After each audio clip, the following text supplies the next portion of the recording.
guess I should actually unmute my mic. What's going on?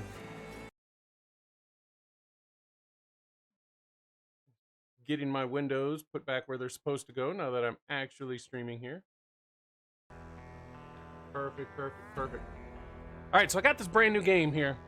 Came out just a week ago or so. Looked really good. So we're gonna dive into this. I love it when games have tutorials. Because either the programmers were really stupid and thought that nobody else would get it, or the game has so many features that they thought that everybody needed to know how to do it. So I'm gonna go ahead and take a look at these features here. Let's see here. Interact with your environment to collect resources, build a camp for your survivors, observe unknown plants and carry out research. Ooh, there's research in this. All right. Craft some new items. That's all under the very first one. Let's give it a go here. Now, the game has amazing graphics, but you have to be zoomed in for them to really shine, from what I've been told. I haven't actually jumped into this game yet. This is the first tutorial. We'll learn how to interact with unknown environments and set up a simple camp. You'll take your first steps into research and crafting as well. Ready to take control over the fate of the survivors and guide them to salvation? And let's get started by mastering the camera controls. Yeah. Let's see here. Zoom in and out. Yay, that was easy. You can interact with objects in the world by selecting them and using the action on the right of their info panel. You can also use right mouse click over an object. This will open a menu with all currently available actions for it. After you issue an action, a survivor, oh yeah, because we have 3 different survivors, will pick up the activity and do it. Use the described method for collecting some resources. All right, so we need to... Okay, so... Whoa, what was that?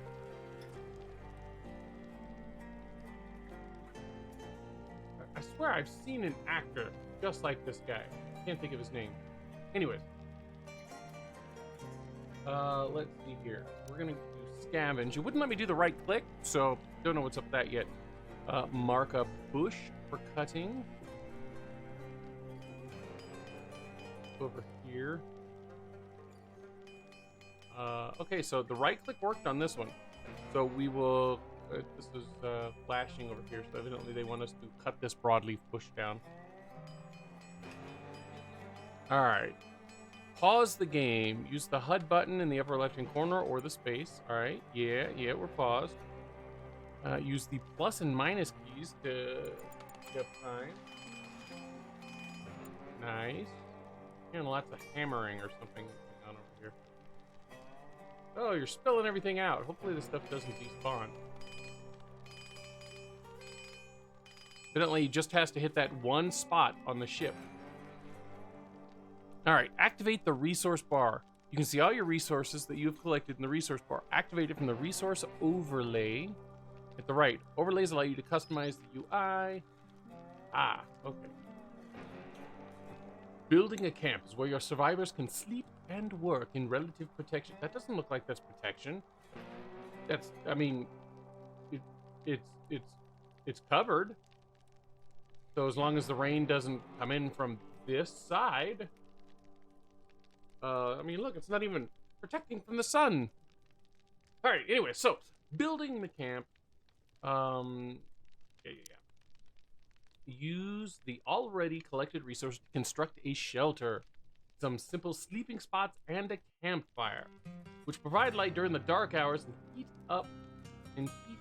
to warm up the survivors if it gets cold. Take note of the construction info panel on the left screen. It contains useful control hints. All right, so going to camp, shelter. We're going to build a scrap shelter. Let's see here. Has to be placed outdoors. Uses 30 scrap metal. Integrity 100%. hoping we're not building stuff that's got an integrity of like 6. Haha, we're building the thing that's about ready to fall down. Small roof space for survivors, where survivors could sleep and store their goods without being exposed to sun and rain.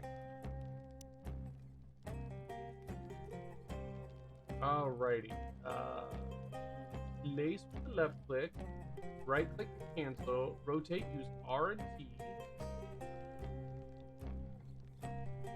Alrighty. Do we have a set spot where we build? No, doesn't look like it. Alright, this just happens to be where we crashed, I guess. Alrighty. Kind of glance around here, see what we've got. This has got, I think it's got a little area. This has got a little bit more down here. Oh, wow. Okay. Way down here, we've got a lot of open space.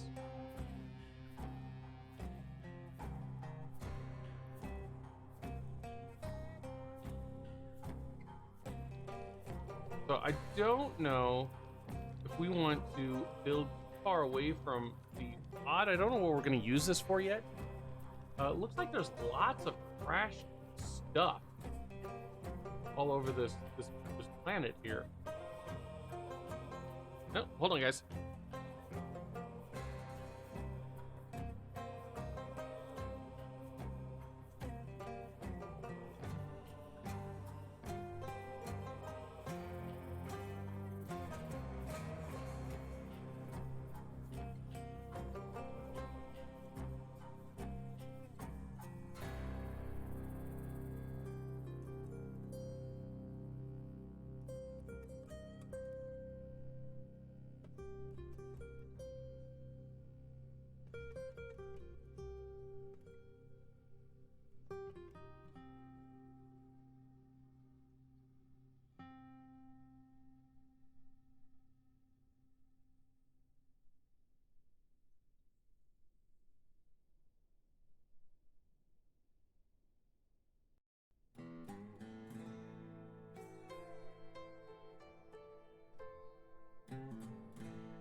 Alrighty.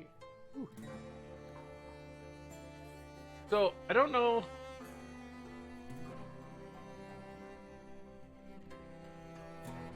Kitty, what do you think you're doing?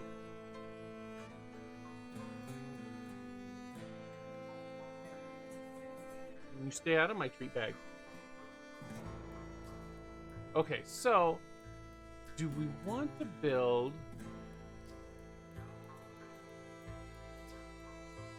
up near this crashed pod? But see, we're really limited on our space. That's why I'm...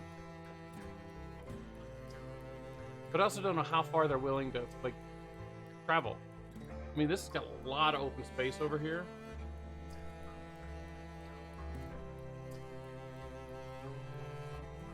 I think we're gonna build over here. I wish I knew, like, what things are gonna be important here. Like, it looks like stick and wood, cloth, food. I don't know what that next thing is here. Does it tell me? Oh, medicines, clothes, weapons, and other items. Okay, so I think we're gonna go ahead and put this over here. We're gonna kind of hide it in the shade of this thing here. We tuck it up a little farther here. There we go. All right, now is someone coming over to build that?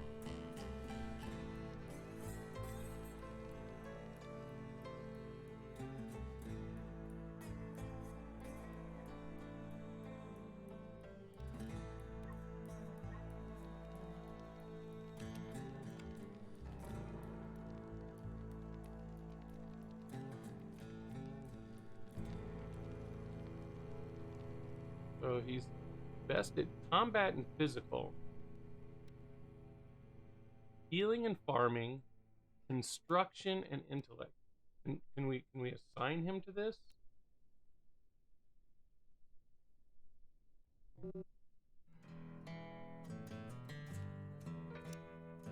All right. Wonder if we were too far away because nobody went over to do it. So let's try doing it here. I think it's funny that the stick construction is more advanced than the scrap metal one.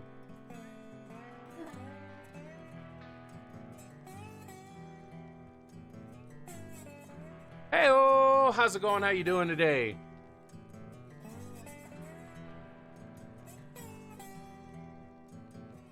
Have you? This is my first look at it. I'm just checking this out. Has it been fun for you?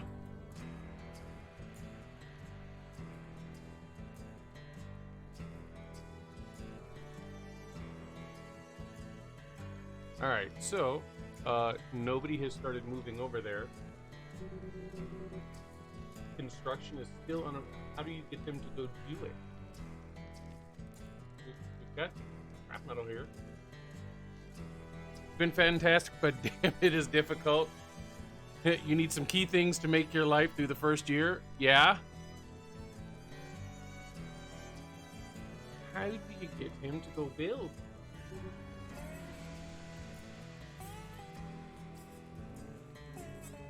If you put shelters back to back, it creates a big single room. That's awesome. How do you get them to build one? Well, I guess we're gonna build them back to back. We'll do this though. But I couldn't get him to go. Nobody's going to build. So if we build them back to back, so let's put one there.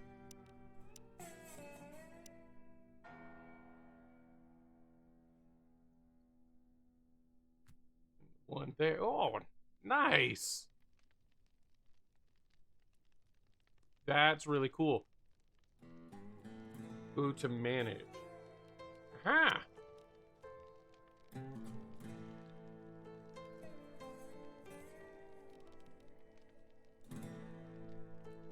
Explore, research. I say grayed out. This is telling me that the next thing I need to do is complete the construction. Oh, is that what it was?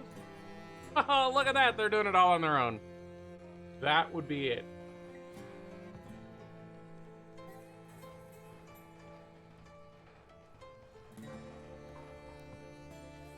Perfect. Yeah, I'm in the tutorial just because I'm checking it out here. That way I can mess up in the tutorial before I start an actual game here real quick. Open the camp menu, select and place 3 sleeping spots. Yes, yes. Like that thing with the larger room, that's pretty cool. All right, so we've got 3 people here.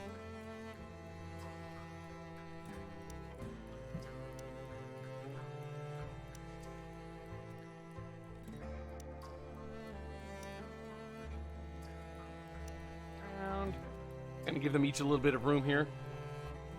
See the white plant to the right of the shelter. Yes. What is this? Bright leaf plant. Unknown plant species. Unknown plant species requires further study. That's one of 3 key plants that you'll need when you actually start to get. That's cotton effectively. All right. All right. Sweet.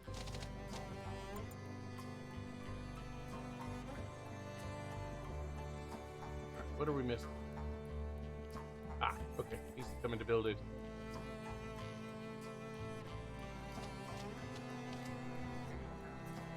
All right, place a campfire near the sleeping spots. Gotta have that warmth. Scrap metal. All right, it looks like it's showing where it's heated, I'm guessing. I'm guessing that's what that is. A wild Arco has entered the field. Pokeball, go! What's going on, Hickman? I'm guessing this is like the heat range of the campfire. All right.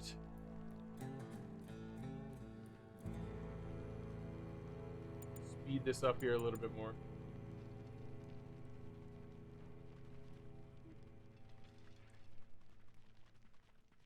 Oh, it's interesting. They kind of split the duties.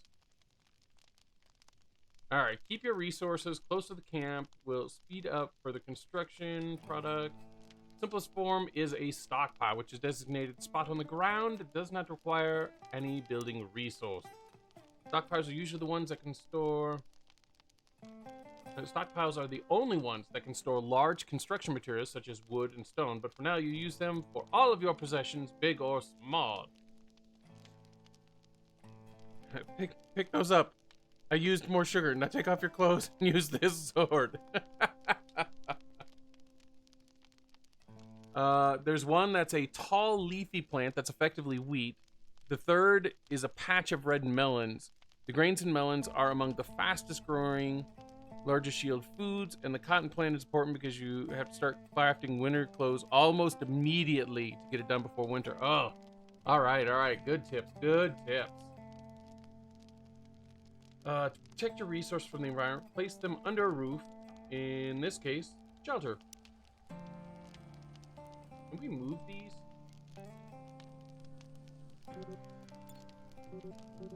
Alright, evidently it's unavailable. Alright, so... let's see, storages. Oh, it wants me to build another shelter. Alright.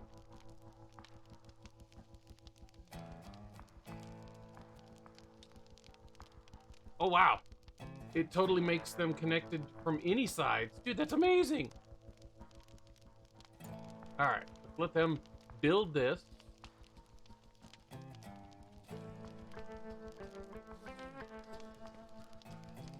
The grains are used to make antibiotics, which you have to research, and the cure for pneumonia. Ooh. Interesting that they added in some pneumonia into the game, huh? And required for crafting the first aid kits. Sweet. All right, now it'll let me build stockpile. Looks like we just designate spots for it.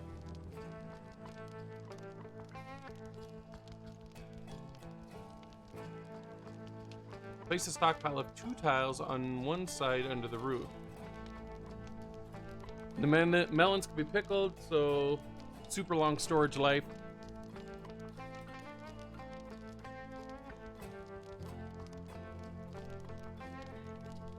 It's showing it's off the side of the screen. Oh no!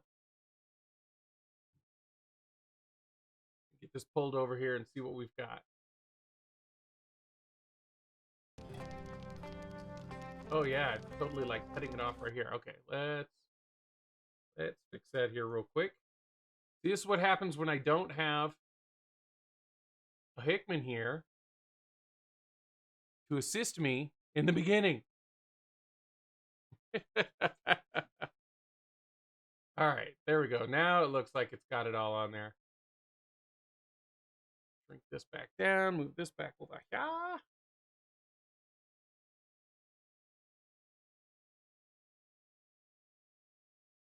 All right, so let's see here. Do 2 on each side. So put like 2 here, and then can they not be connected like a gigantic 6 one or something? I don't know. All right, unpause. Let them do some constructing of the stockpiles. You guys off to get the stockpiled stuff now? Perfect. All right, research and observation. Albeit familiar looking, pretty much everything on this planet is new to your survivors. In order to use the local plants or to start farming yourself, you will first have to observe them to find out exactly what they are. They need access on one side? I gotcha. Okay. Let's see here. Got all that. Another way of unlocking new things is through good old-fashioned research, carried out on the research desk.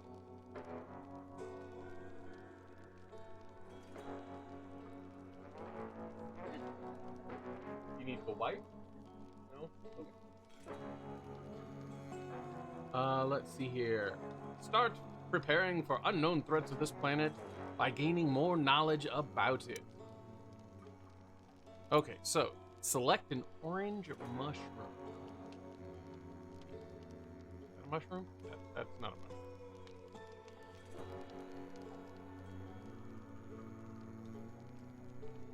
Where are the mushrooms? These aren't mushrooms, are they? Nope, that's a tuber plant. It's not a mushroom though. Back-to-back things makes it fast and easy to extend your stockpiles and shelving warehouses. Opening to opening, back-to-back, makes one long tunnel for stockpiles and shelves going down the entire thing in rows. Yeah, that's cool. That's cool. So, like, I can place another one just right behind here, and then I would have just, like, this whole row for the stockpiles. That's really cool. Okay, so it says these mushrooms can be found in a forest.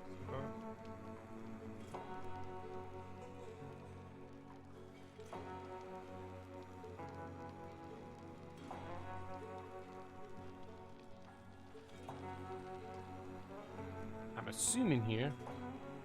There's logic in this game? Lord knows the best way of an entrance is from above, yes. Okay. Where is... Oh, uh-huh. Yay, we found it. All right, click on observe. Send a survivor to observe it. All right, well, if we're sending somebody to go and observe that one, better not get ahead of myself here. Those twitch plants are nice to have around at the start of the main game. They can be harvested for a resource that can be crafted into leather. Nice. Very cool, very cool. Okay, so somebody's gonna go look at this thing. Science. Research desk.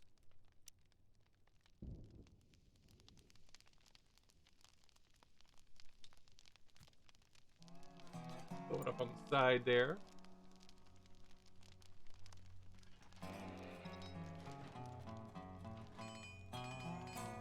Okay. Looked like somebody took off.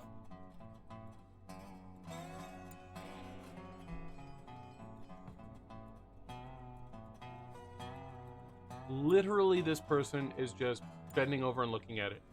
That's funny. Oh, touch the ground. Touch the ground. Okay, anyways. Hold on before I place it. Oh, no!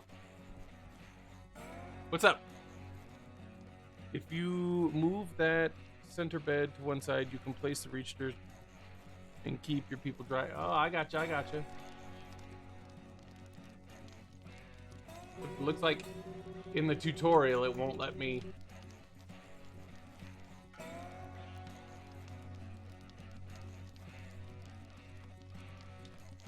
I will remember that when I jump into it, because this is just the very first tutorial, so I'm assuming it's going to be over pretty quickly here. But I'll remember that when I get into the main game here. Okay, so sleep and rest. Survivors are only human. What? And they get tired in the course of a day. Their default work hours end at 2100, so they'll start looking for meal, relaxation, and going to bed to spend the night. For the purpose of this tutorial, the survivors will regenerate their rest faster than usual. But in normal conditions, you can use the night downtime to plan your next day and prepare more activities.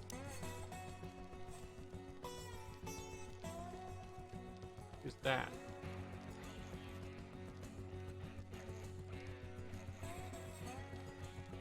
Taking a walk, huh? What time is it? Where's the show time on?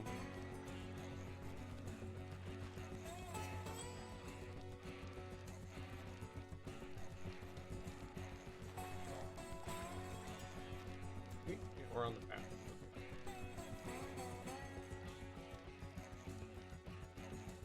Woke up in the middle of the night to take a walk, huh? Unrelaxed, pleasant walk. Okay, so it's giving him different status effects. Nice, nice, nice. In the main game, you have 4 survivors, so 1 whole double shelter is needed for housing. That's a radius of detection around the beds. Oh, there's a radius of detection around the beds where if someone is working or moving around, it disturbs sleep, which has a negative mood modifier. So you want to place the warehouses and work desk, crafting house a bit away from the sleep shelter. Nice, nice. Okay, okay. See, these are all things that I would have found out way into the game and been like, ah, man. And then tried to balance on whether I'm going to just restart with the stuff that I've learned or stumble through. All right, open the manage menu and queue weaponsmithing.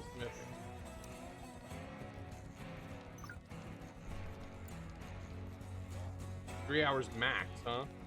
Make a weapon. Bows, crossbows, and spears come to mind. Workbenches have all the necessary tools. I've gotten dozens of restarts from learning that shit. Exactly, exactly.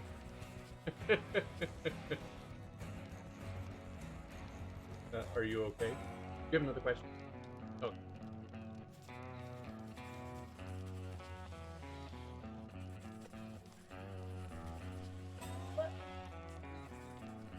Yeah? Okay. I'm gonna pause this and head up here to this guy. To see how he's doing on his observations, or she. Maki Senkurisu?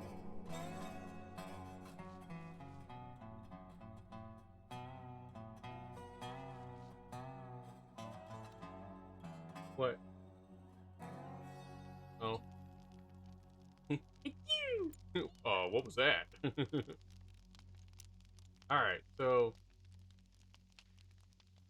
complete the observation. Alright, guess we just let Maki up here keep running. There we go. There we go. Okay, okay. Glitter cap. Time to get some crafting going and create new items. Build a workbench and get familiar with adding and managing product tasks. You can set multiple tasks on the same device and order them in priority. You can also set production limits and tweak the allowed ingredients when applicable. In this tutorial, for example, you'll use cloth to craft a short bow instead of wasting precious synthetic textiles for the job. In your main game, the research mainline you want is basic housing, weapon, tailoring, fortification. So it's housing, defense, winter clothes, and better defense. You didn't figure out the double thing until yesterday? It's almost like what people always say, I was today years old when I learned this. Alrighty. So we need no, let's pause it. Alright. We're gonna harvest. Our plants to be harvested. What do we need to harvest? Harvest 20 glitter cap. And looks like we're gonna need some wood too. Okay, so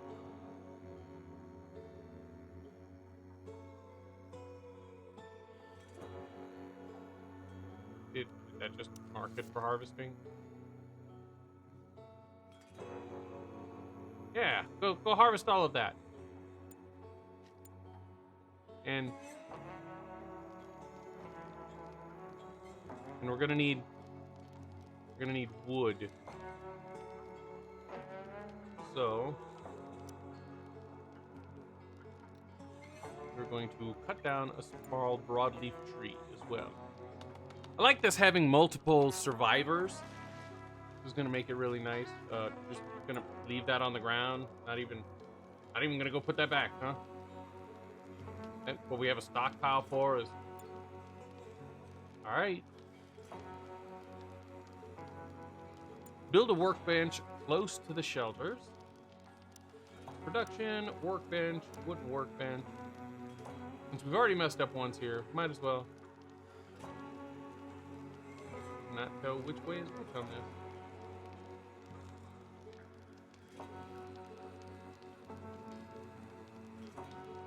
Guessing that. Oh yeah, totally, because it's got the stupid green arrow. Sadly, your first year is 100% a time rush. Way too much to do in very little time. Year one, like, super micromanage mode, so you're as efficient as possible. After that, the time crunch is alleviated and you get some breathing room. All you have to do is survive year one, huh? Alrighty. Still is just gonna leave that wood on the ground. Okay. Select the workbench and add healing balm task. Right. Healing balm. Set the production to until 10.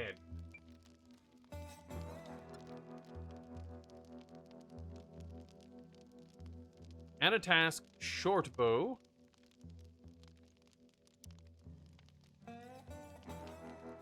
Craft weapons, short bow. Forbid the use. I forbid it. Now go back to the main info panel and move the short bow task to the top of the production.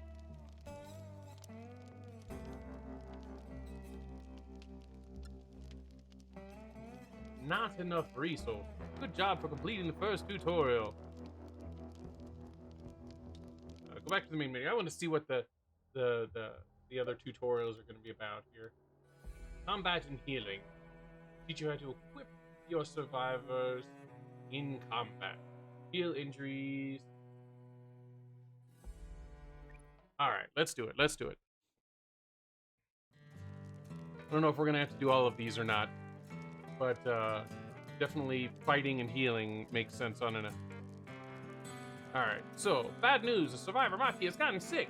But you haven't got the right medicine to treat her, so she's just lying in bed, hoping for treatment that might never come.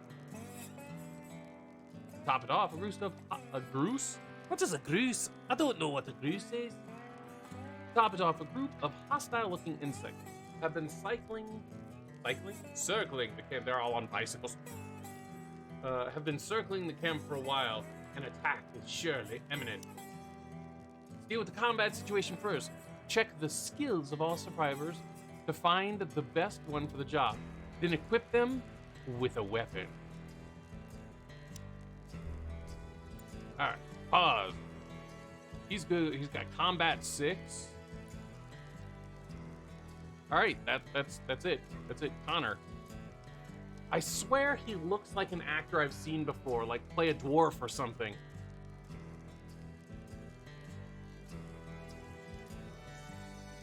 Maybe it's just because he's got that dwarf-looking face on him.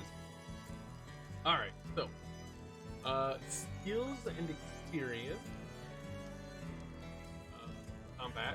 And he's interested in combat, too. You know the actor? Yeah. He looks just like that dude. Alright, so. Sit. Rock. Open the skills tab. Okay. Have Connor selected. That's what I had before. Select the inventory tab.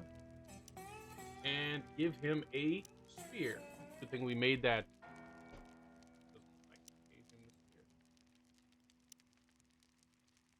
Where is it? There's nothing there. Maybe I have to go off. Back on, maybe? Why is it not showing it on him? Oh, I bet he has got to go get it. Oh, hold on just a second.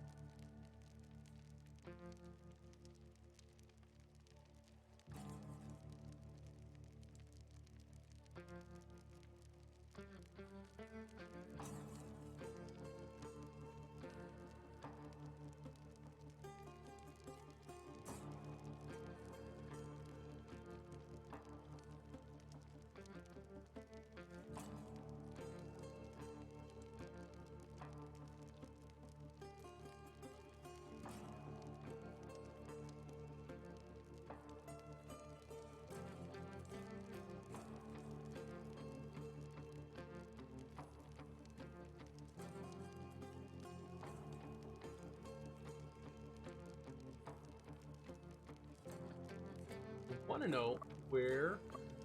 Oh wait, I bet he's got to go get it, doesn't he?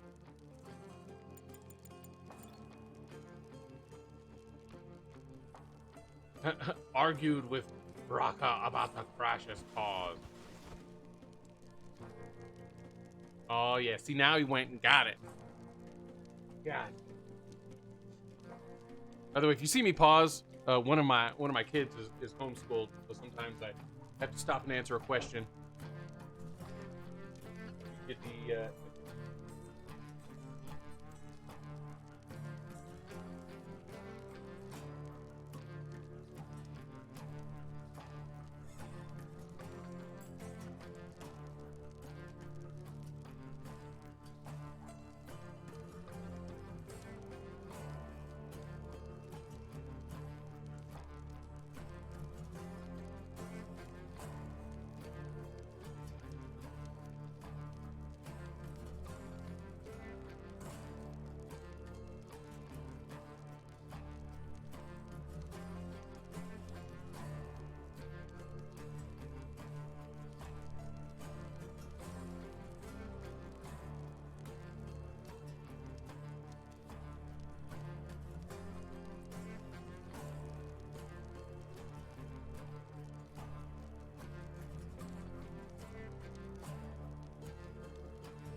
you don't know how to fix those. Yeah, yeah.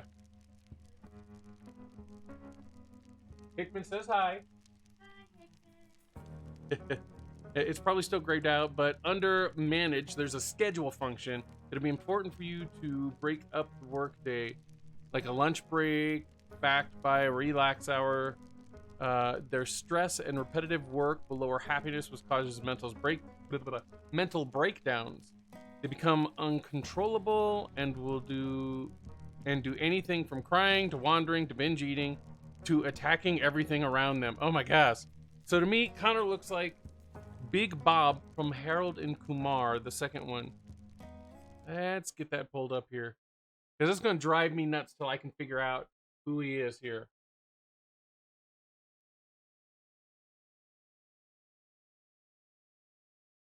All right. It's not the White Castle one.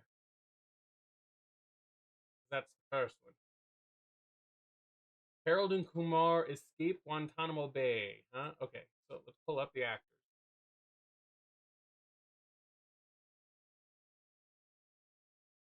And you think it is Big Bob, huh? Oh, let's pull it up on IMDb because it's only showing me a few of them on here. All right, let's see here.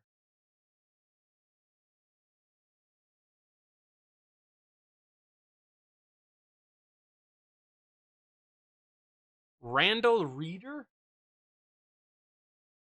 Let's see here.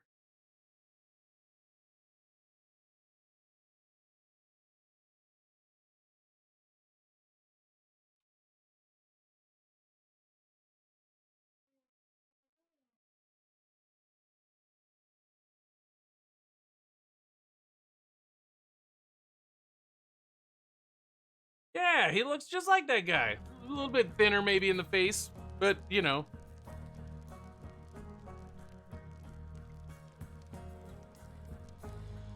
All right. So, now that Connor is combat ready, it's up to you to lead him into battle.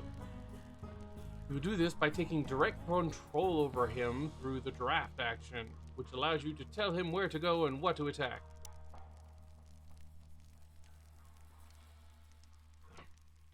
Keep in mind that survivors that are not drafted will flee from danger, even if they are equipped with weapons. Ah, run!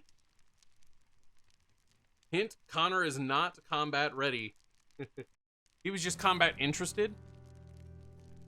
Drafted survivors, on the other hand, won't do anything unless you instruct them to. Most common actions are not available while drafted. Select the aggressive animals notification. You let them get that close to camp? Shh. Alright, select Connor. Use the draft. Order Connor to move. You go there.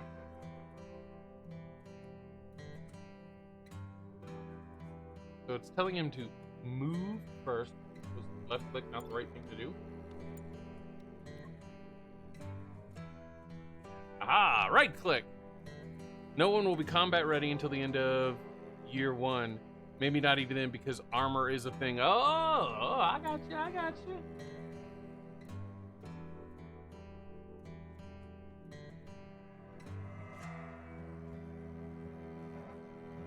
Who runs with a spear like that? Okay, place the cursor over an insect and initiate an attack.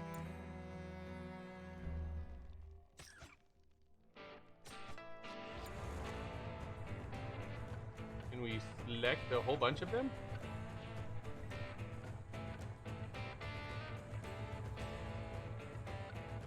No. Hey, stop hurting Connor. Stop it, guys.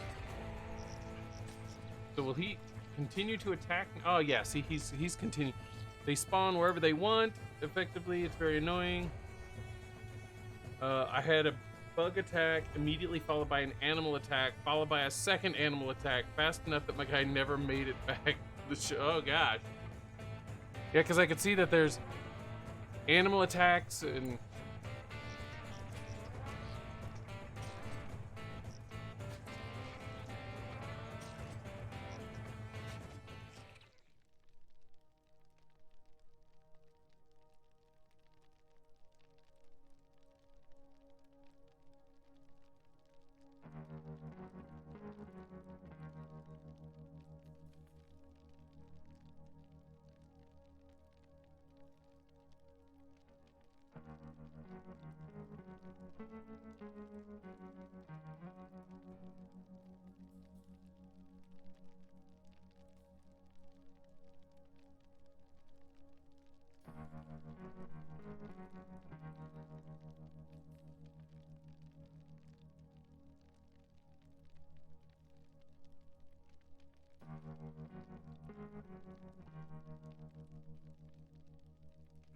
yes, we would all like it to do that. All right, so let's see here what we've got. They'll auto attack anything in the green circle, which is their weapon engagement range. Nice. Okay, I read that. Okay, so they've attacked everything here, but we've got 2 animals.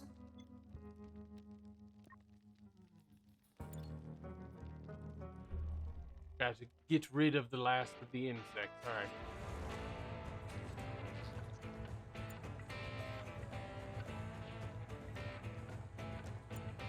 All the way over here.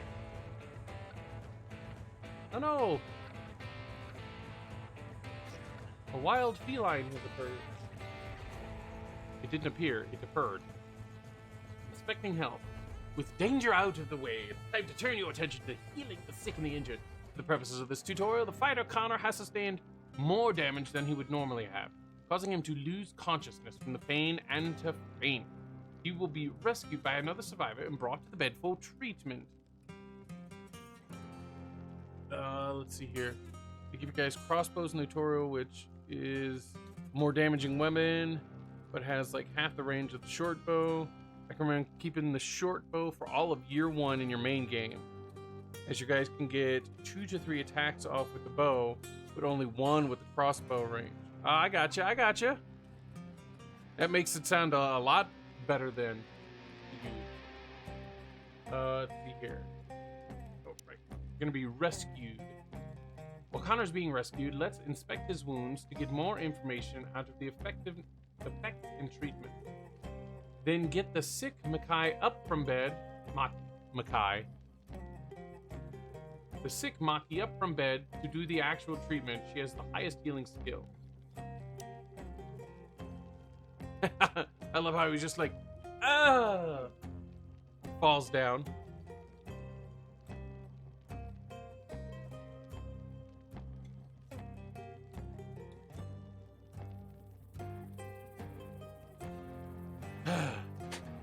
Pat's over there bothering my number 2, trying to do her schoolwork. Oh yes, the Wilhelm scream. I love the Wilhelm scream.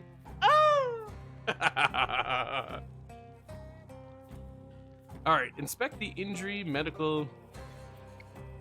Find Connor, who's fainted in these tubers, which is funny because they're tubes.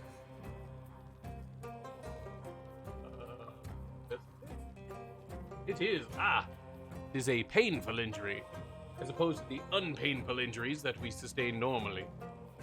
All right, inspect bitten off flesh or superficial bite for details. Here's that.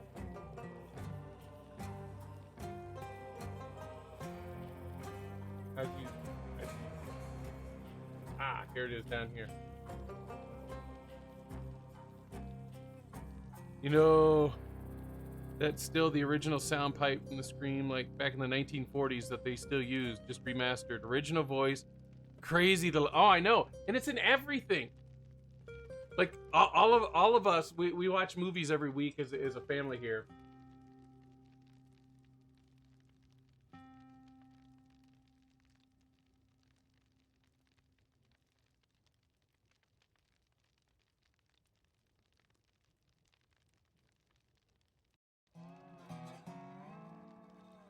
Alrighty, but we watch videos movies every week, and we're always pointing out. All of my kids and my wife and I all love being the first one to find the Wilhelm scream. And we're like, they just did the Wilhelm scream.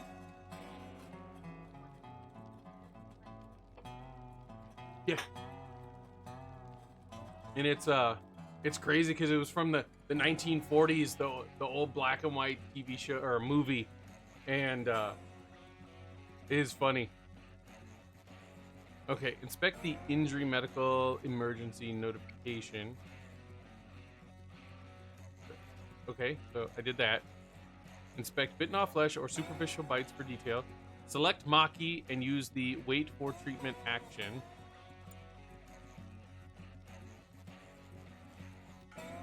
Alright.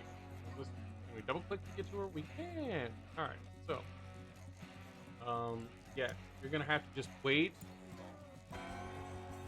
First aid kits. Now that you have instructed Maki not to wait for treatment, she will get up from the bed and take on activities as usual. Boy, if that were only the case.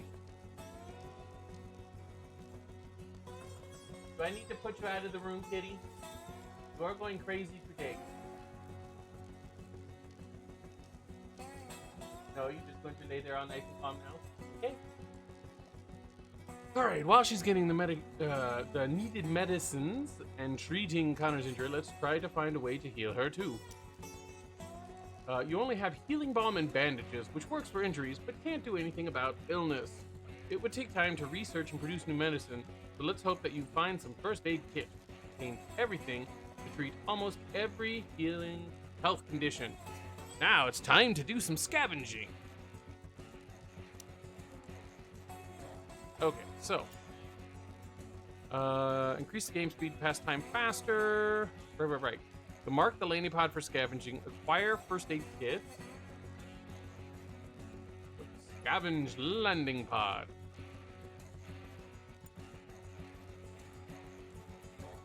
Let's not hurry. She's going to scavenge using her hammer. Get first aid kits. Is nobody going to get... Hey, Raka, can you kindly retrieve Connor? Can I, how do I make you go get him? Because nobody's gone to get him.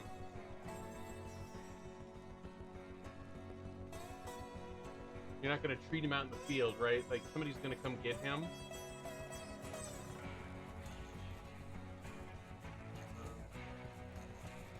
Rescue is currently unavailable. Kind of weird. We're not gonna rescue you. He's bleeding over there, guys.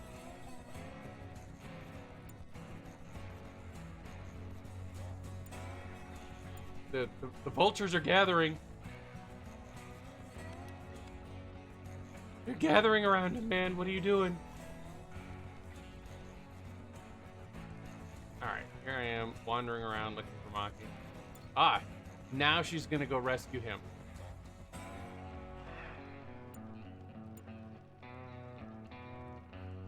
I don't know why Raka couldn't have done that while she was getting the first aid kit. He was too busy doing question mark.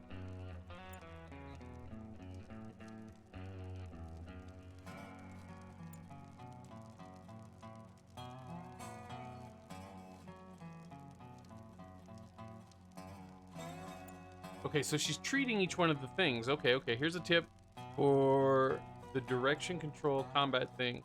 After you fight and your people are injured, if you deselect draft and rescind control, everyone injured will move slowly. But if you keep control, they'll move at a sprint speed, so it's better to manually return them to camp, then rescind control. You didn't realize that till yesterday either? Awesome. Okay. That I will definitely keep in mind here. Okay, so she's treating all of his injuries, right? He had a lot of them.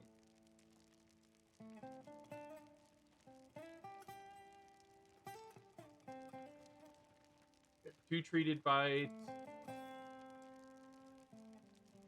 4 superficial bites. Nice, down to 2 superficial bites. Okay, so she is indeed... He's in moderate pain. But now we can have her wait for treatment. Not the bed you were laying in before.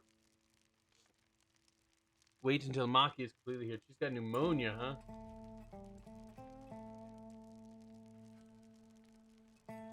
Now that everyone's healed, let's take a look at the interesting find from the scavenge. A couple of laser pistols.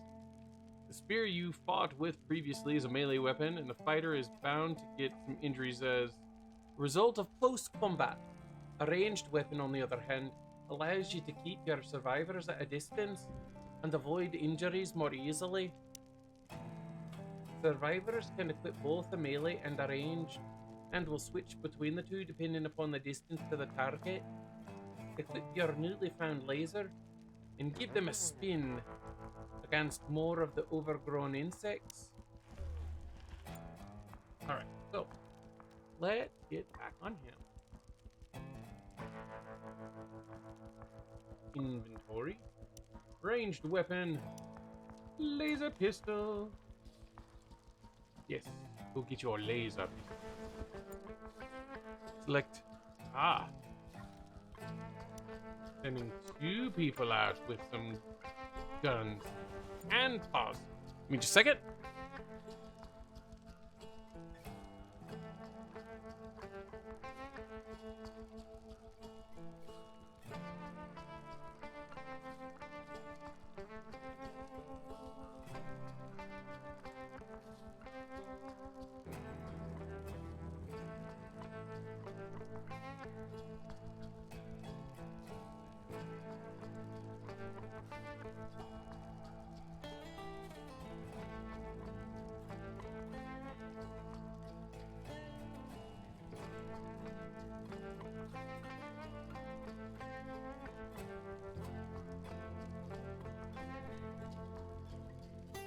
Alrighty, let's see here. If you manually put them in a formation under draft, then move them to a known location, they also keep that formation, which is handy. You can also arrange things by engagement rings, but it's all manual. Okay, so let's let him. All right, they've got their thing. We're gonna draft both of these guys then, I guess. How do you put them in a formation?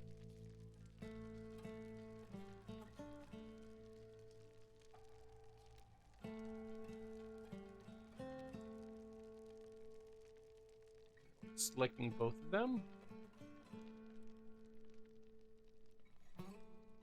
All right, where are the aggressive animals now?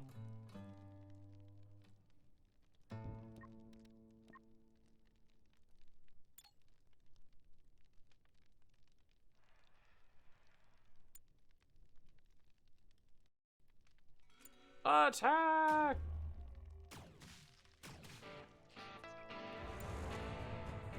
No idea.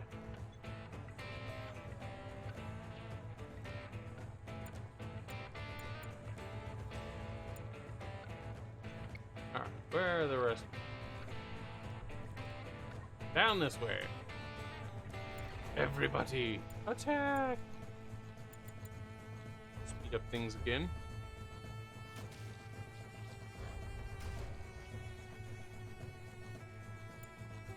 It's manual, so like if you move the spear guy in front of the gun guy and then move, they'll maintain that.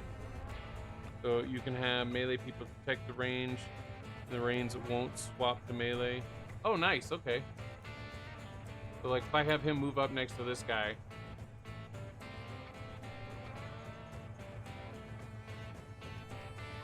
And then select them both, they'll stay in this.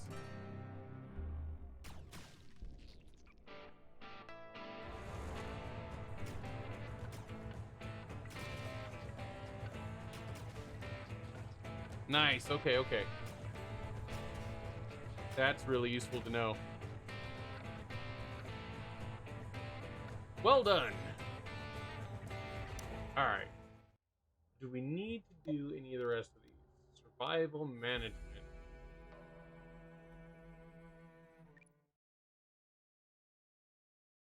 Alright. Gonna do this one more, and then we're gonna start our main thing, I think. I hope. The schedule and activities tutorial. Alright, so another day in paradise. Or, well, not really. You have provided the bare minimum for physical survival, but mental health is equally important. You highly recommend doing them all? Okay. Alright, I will definitely do that then. Survivor happiness changes based upon the experienced pleasures and troubles. Monitoring them is a good way to identify problems and get hints about their solution. It's not great content, but it's really important info. Yeah, like I was saying when I very first started my stream today, I was like, hey, you know when the developers put in tutorials, it's like one of two things. Either they think that everybody is so stupid that nobody will get it, or the game is really super hard and everybody needs it.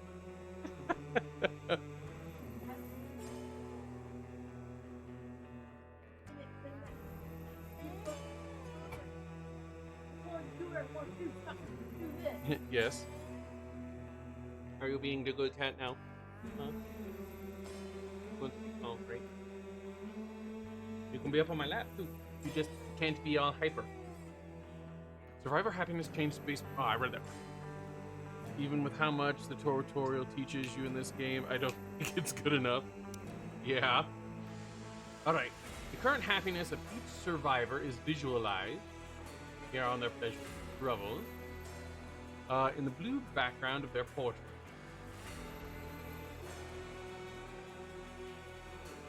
Oh, okay. You can kind of see. All right. You get newly acquired pleasures and troubles as floating text in the world, but your go-to place for anything happiness related will be the happiness tab in the info panel for each survivor. Take a look to see what can be done to improve the conditions of the camp. Alright. First I want to see... Okay, so the lower the blue is, the more unhappy they are. Perfect. Okay. Low mood, risk of meltdown if the situation worsens.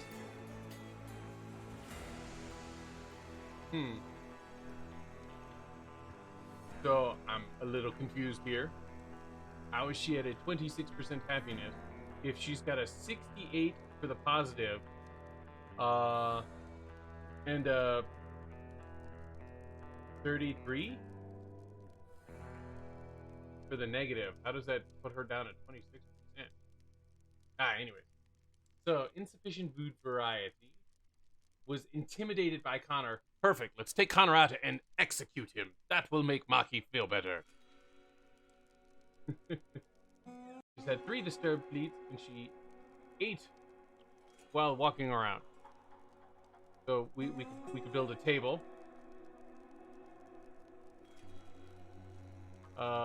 We could move their crafting thing farther away.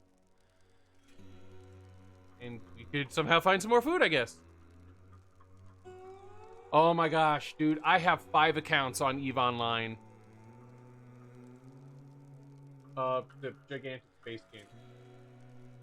Super fun. I used to play. I haven't played it in a long time. Alright, so. Cross-trend. Let's see here. Even with how much it teaches you, I don't think it's enough. But then I played EVE Online, which used to have a 12-hour tutorial. Yes, I loved EVE Online, though. So it's not a hardline value. It's a start of the day value, and everything she does reduces happiness. So every task, walking around, etc., all reduces happiness a little at a time. There's one exception. If you go to the Skills tab,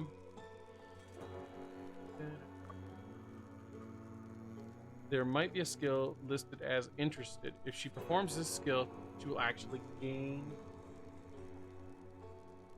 She doesn't have. He's interested in combat.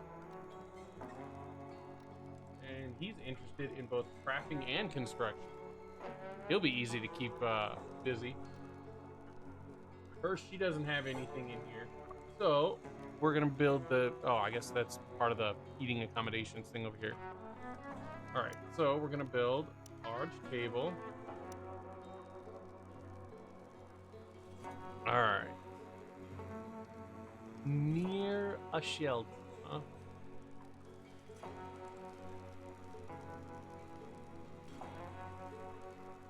Only got 3 people.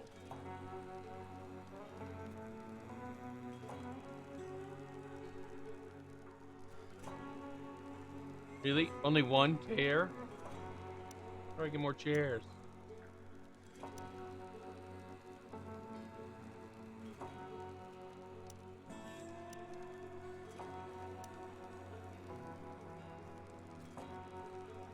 And you're in and out?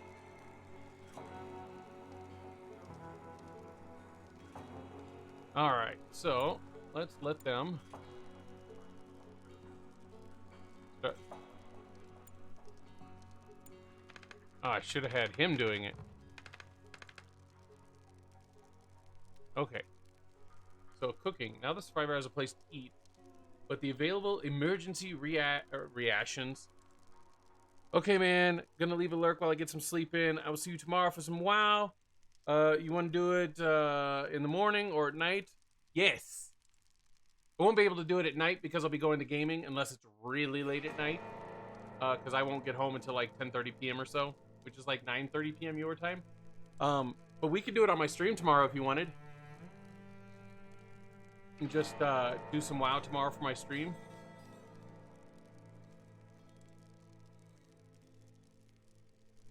All right, sounds good, man. I'll see you in the morning.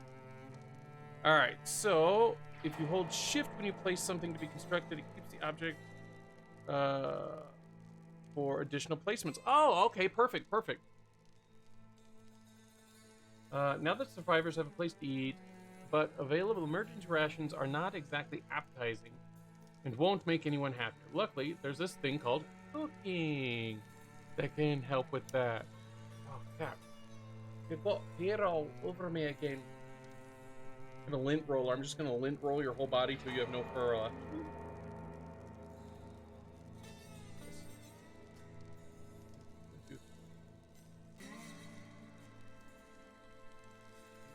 Give you some. Oh gosh, lots of fur just came up.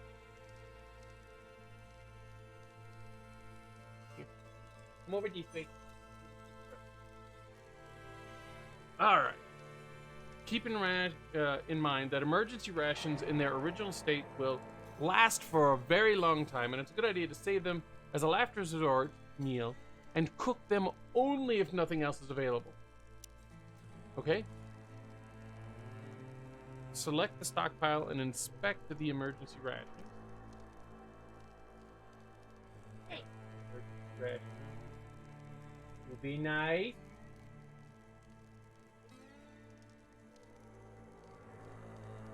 All right, so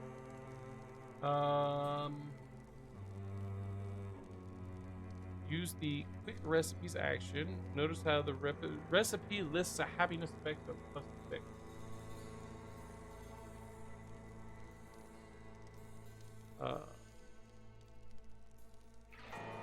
Oh, okay.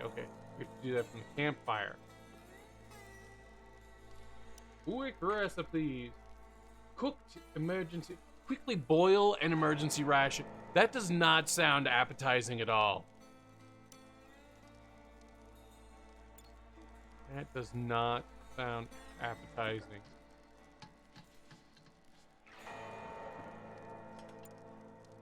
So yeah, for cooking, having 3 food options, remove the negative food variety modifier. Normal rations count as 1. Cooked rations count as 1. And then 1 other. All right. Sounds good. Mark the dead, overgrown insects near the pod for butchering. Oh. Well, that doesn't sound appealing at all. What are you eating? Bugs. Wait, can't we select multiple? Collect at least 10, huh? Oh. Just the thought. Oh. I love how he's just like, meh, la la la la, I'm collecting all this bug goo. Alright, well, we definitely have lots of goo. Ugh. A meat soup. Of note, the grain plant I mentioned before works like grain forage. The red melons work for veggie soup, and the base uncooked rations, which have massively longer shelf lives than the cooked ones, will get you the 3. Awesome. Okay. All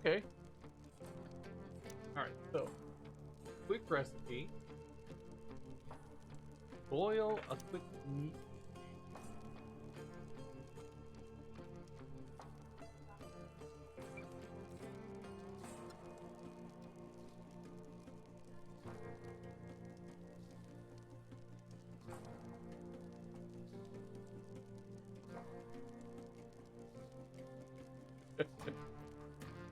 Alrighty. Uh-oh. Alright, so back to the info panel and move this cast. Yeah.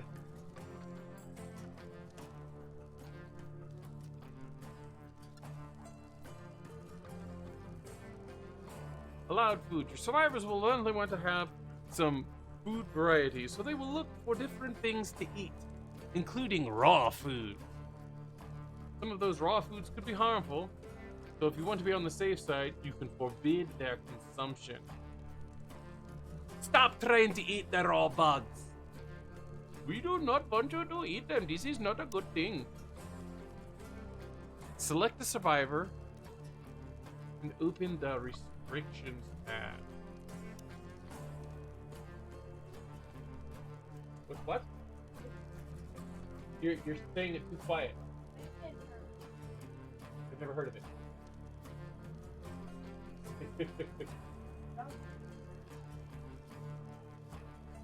Yes, I would Google that if I were, because I have no idea what that is. I don't know. Can we select multiple people? Nope. Can't select multiple people. Can forbid them all. Can't have a colony-wide edict on eating raw foods.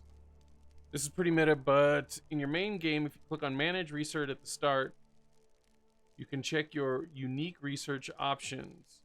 One is to turn insect meat into fuel. That is the single best use of the insect meat, in my opinion only. I would not want to eat insects. Where's that red bird that I saw a minute ago, huh? Insect meat and poultry meat go bad faster than anything else, whereas red meat can be put into a drying rack for a super long shelf life. Nice! Alright. To place a 5x5 glitter caps field. Ooh, we're gonna learn to farm.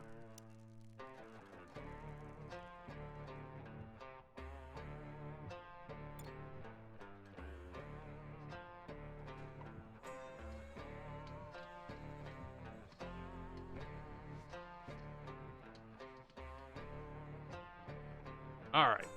We've got it mapped out here. What is this? An interesting rock. How can rocks be interesting? Also, the cow animal gives red meat and hides. Hides go directly to the drying rack to make leather, which you need to make winter boots and winter coats. I gotcha. Alrighty. Okay, so, select a survivor. And give them a direct order to plant. Alright, do any of you... We're paused. Skill. Okay, so there is a farming skill. So Maki's got a 4 in farming. So we're gonna use Maki, I guess.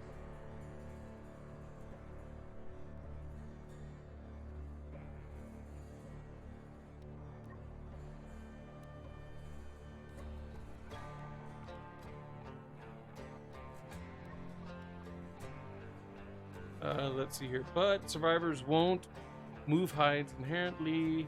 They have to manually order them to gather and move them.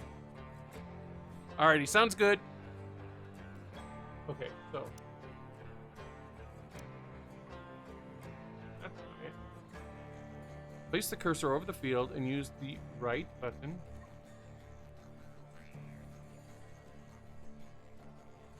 I don't know, like a 20%.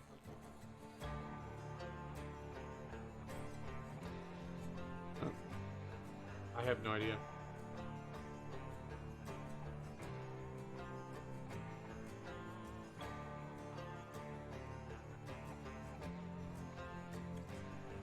Place another one.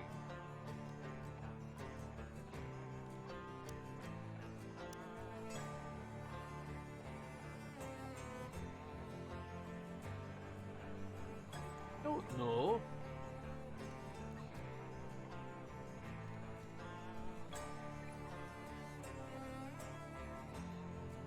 Managing the activities. Direct orders are a useful way to get some things done faster, but the survivors can do this even without your direct control.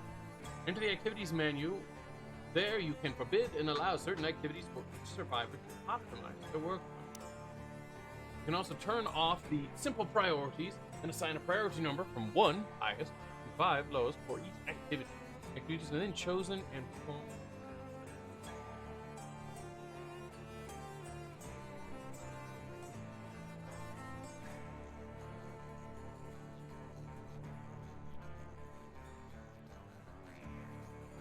Yes, no.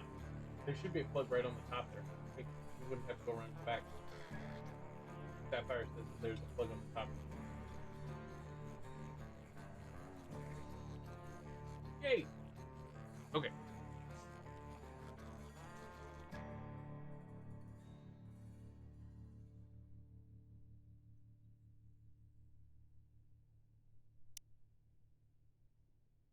Alright, so open the activities menu. Forbid the cook activity for the survivor with the lowest cooking skill. Okay. So we need to figure out that first. Got a 3, and a 2. Okay, so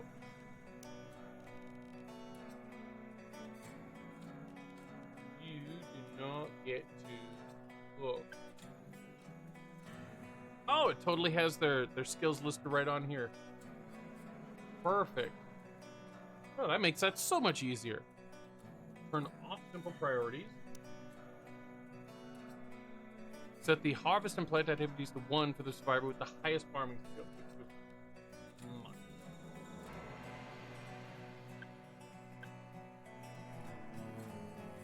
Well, you're not creepy.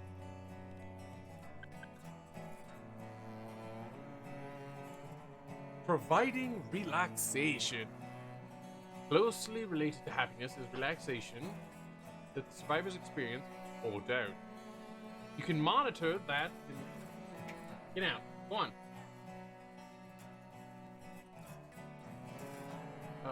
You can monitor that in the main tab of the info panels and get hints about it from the troubles and pleasures. Survivors will relax in their free time by taking a walk or simply sitting for a while. Eventually, however, these simple relaxations won't be satisfying enough and you'll have to provide more variety. Survivors have already reserved a peculiar purple plant, which may give you the needed material for a new device. A punching pole.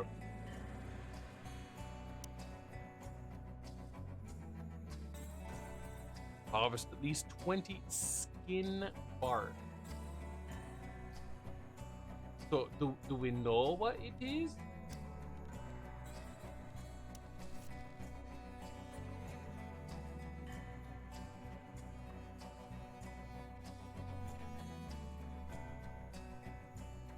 Hey, hey! There's a Dawson. Hi, Dawson.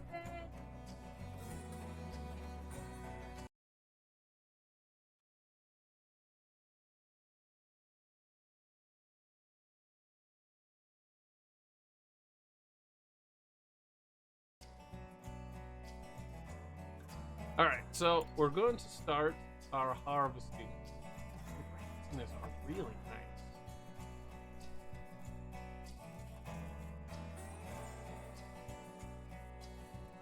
She's out there going with. Oh no!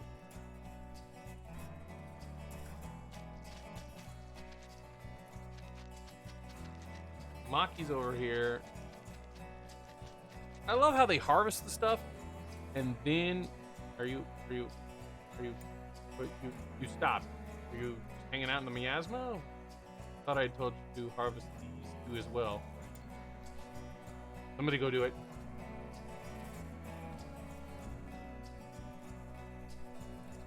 Why is nobody doing it?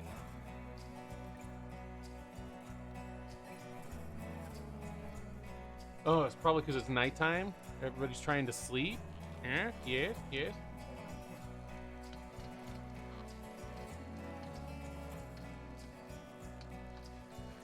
Okay, so did you start cooking?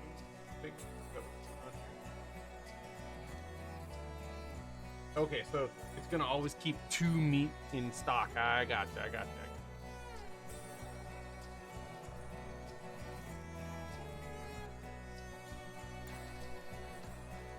Hi, kitty.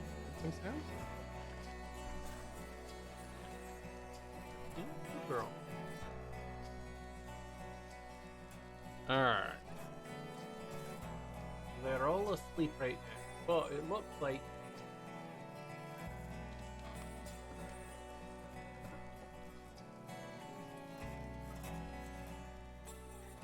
did he just wake up to cook food to put it in the stockpile? Is that what I just saw? Alright, looks like everybody's awake. So we are going to craft some veggie leather, huh? Survivors craft 10 veggie leather at a time, so you can set this production to times 2. Play close attention to the output amounts of recipes and tweak the production setting accordingly. Okay. And skin bark and veggie leather. You need crafting 2. Alrighty.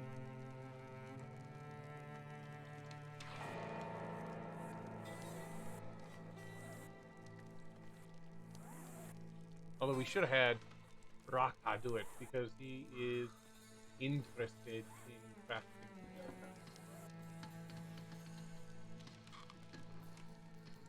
Right, we've got 10. Now Raka's doing it.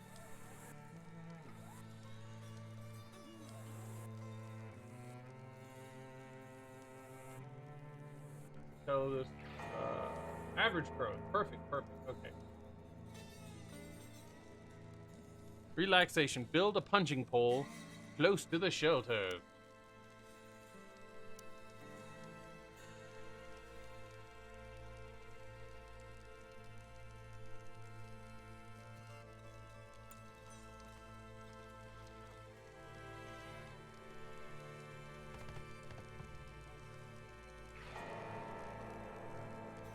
Having a means to relax doesn't always mean that the survivors will have time to, depending on activities and orders that you have set for them.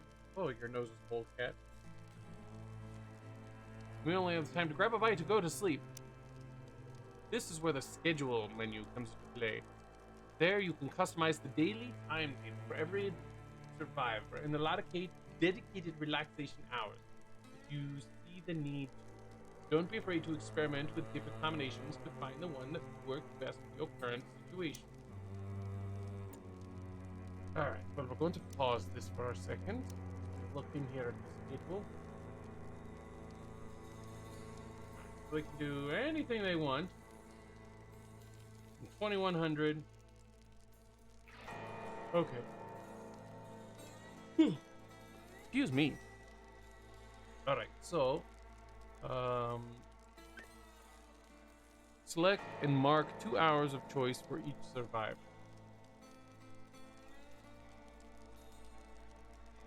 Let's see here. Let's have them all have time to relax at noon.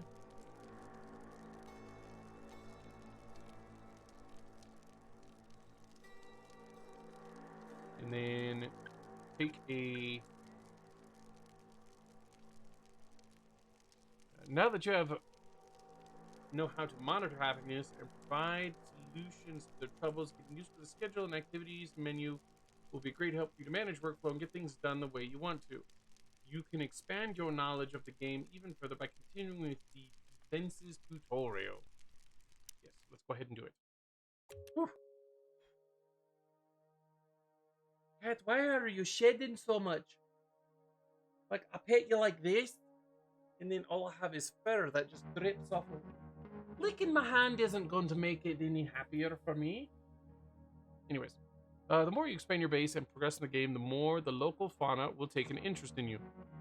Animal attacks will intensify in numbers and bring new foes and challenges to overcome.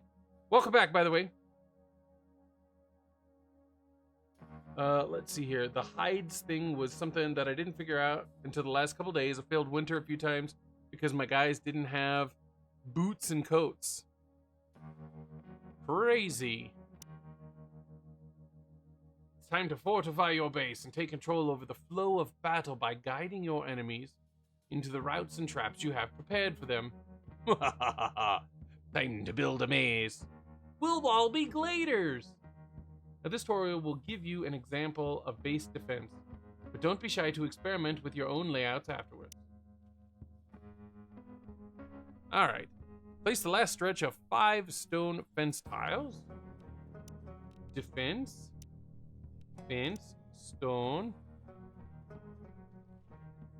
This is important, but you won't have resources for this until after year 1.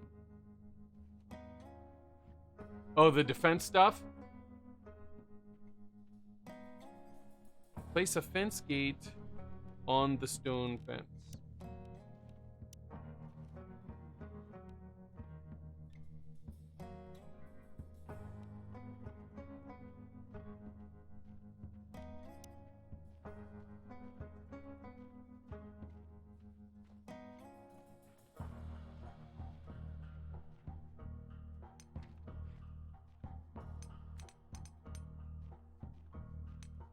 Okay.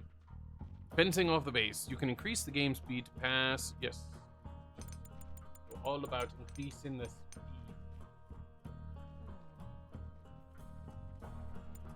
Let's see here. Huh?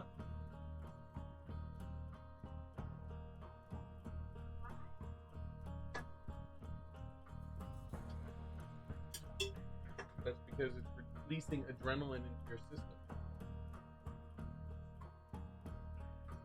I typically can't even get a basic fence around anything except a few small 6x6 fields in my first year. I might just suck though. I don't know, it seems like it's a fairly complicated game, so what are you staring at, Maki? Anyway. Let's see what we can do here. Completely fence off your camp, and any attacks will head towards the only opening left, gate.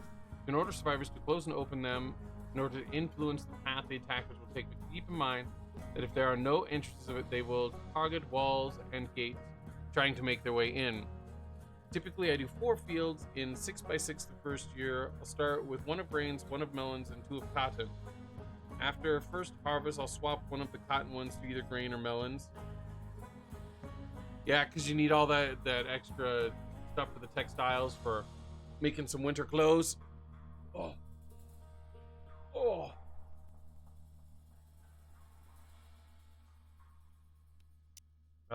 Here comes your next best friend, the trap, which will hold in place any foe that walks over it, at least for a time.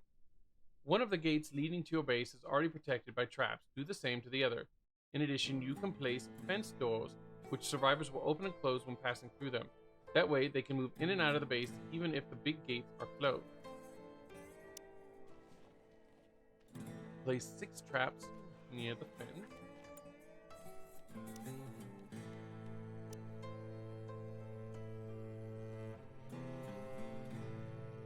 Hold down shift.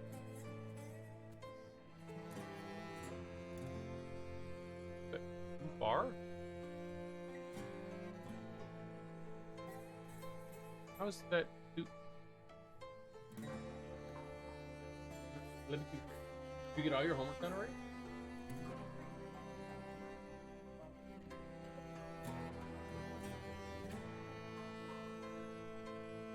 Sounds good. Okay, so simple requires rearming after you choose stuns close factors. Why won't it load? It's too far from what? You won't let me put it here. I can put them down here. Put them in front of it. Yep, winter clothes, carpets, and bandages needed for first aid kits along with antibiotics.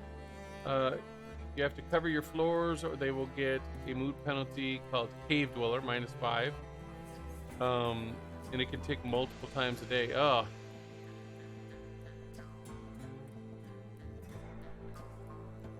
Place at least 1 fence door on the stone fence.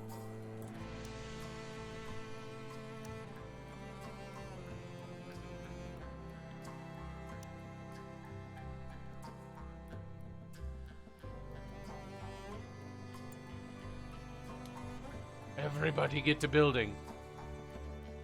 Where did you all go?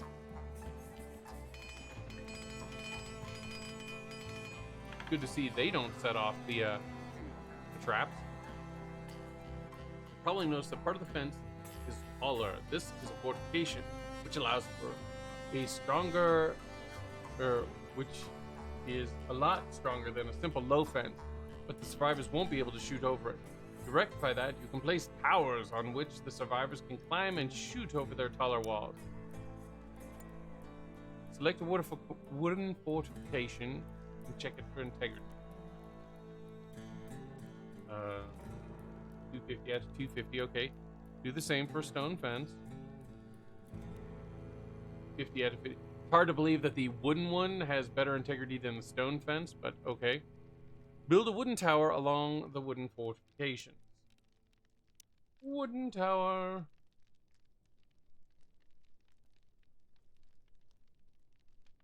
Alright, well, you typically want your towers. So is this creating the opening for them? Okay.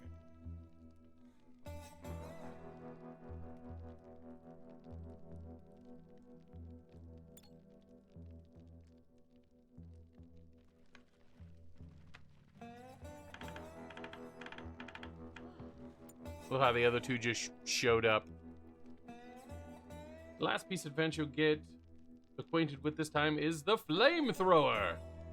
This is an automated contraption which uses liquid fuel to shoot a cone of fire, which is triggered by an animal in front of it. It works in great combination with traps, which will immobilize the attacker while the flamethrower is roasting them.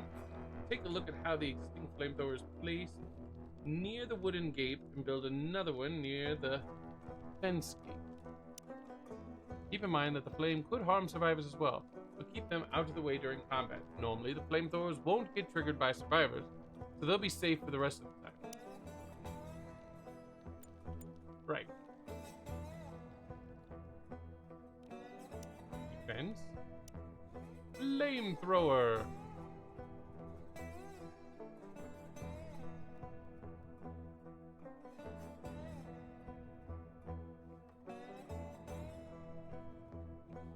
Why is it all obstructed?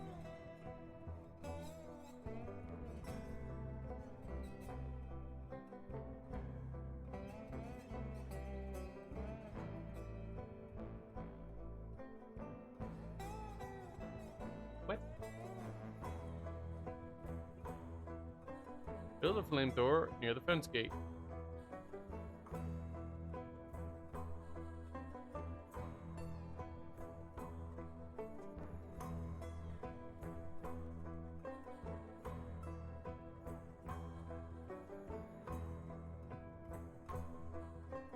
Why won't it? Why do I have to build it all the way back there? Who cares if it lights the fence on fire?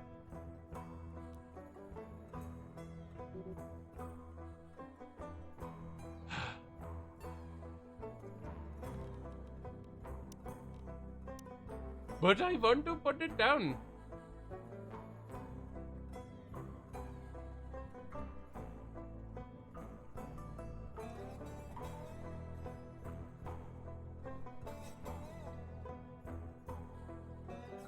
Have it hit? Right. I'm trying to get it to position here, but because I put my stupid fence gate here, and it won't let me take it down. I have to put it all the way back here to get it to go. But I guess this is just a tutorial, so it's not important. Otherwise, I'd be able to tear it down myself.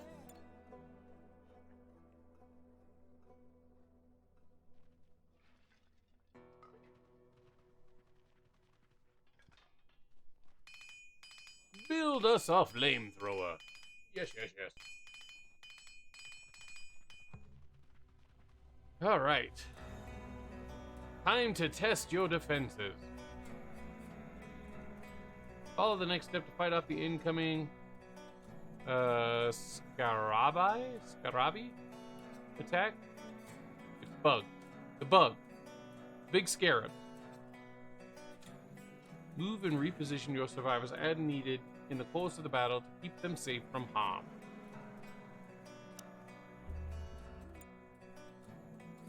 Alright, pause. So it looks like you have a weapon, right? Yes, yes. crossbow.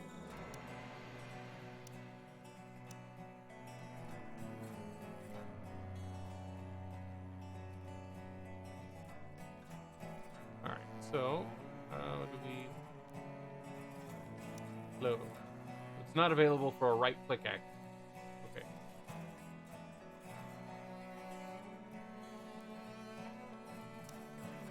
Close the gates.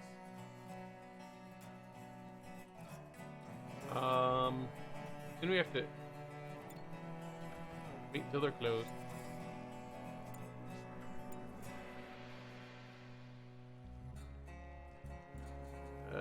Select the aggressive animal located to... Okay, so they're over there. So we have to draft our characters.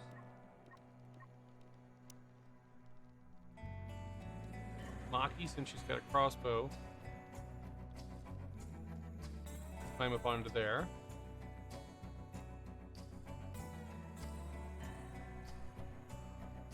And then we will put these two, we have laser pistols, have them positioned here.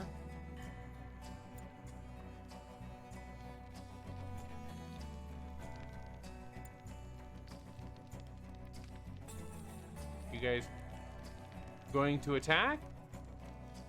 Do I need to come after you?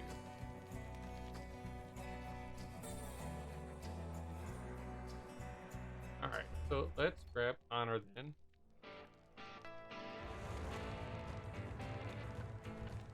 Oh. Oh, here we go. Here we go.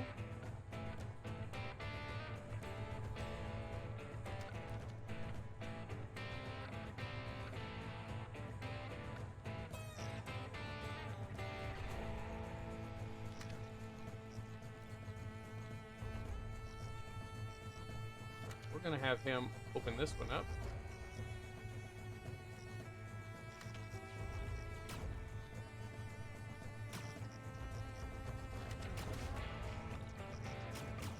See if they realize that there's this opening here.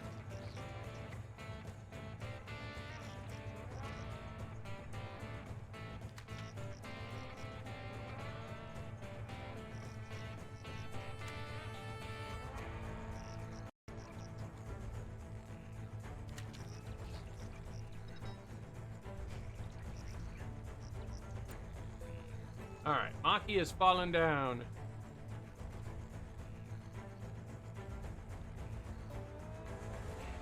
Let's have Maki move this way.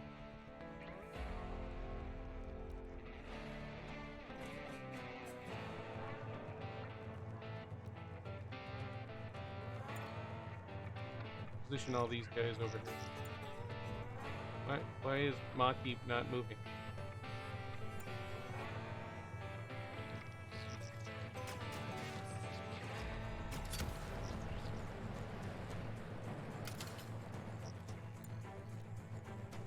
Move him all the way back there.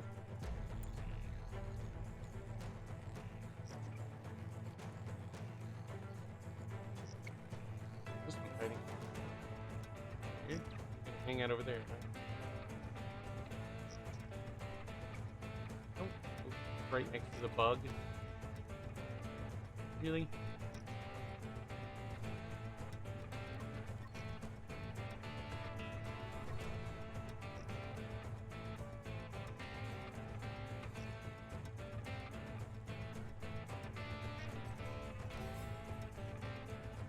Everybody attack!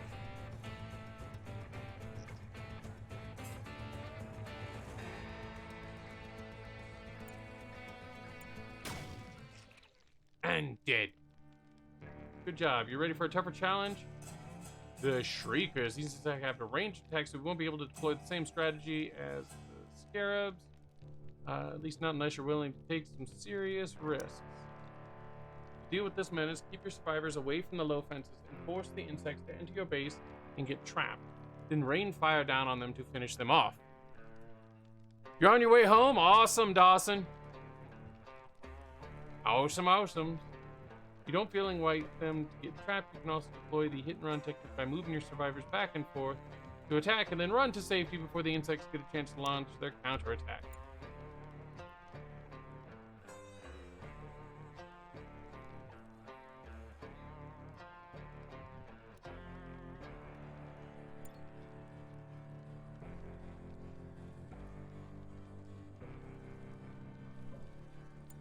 Okay, I wonder, can I repair this?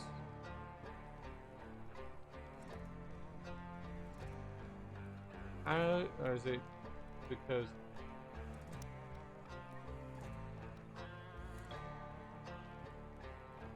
unavailable at this time, so it does not want me to. Alrighty, so we're gonna go ahead and we'll open that up, redraft them. All right, before we get started, just a moment here. Be right back.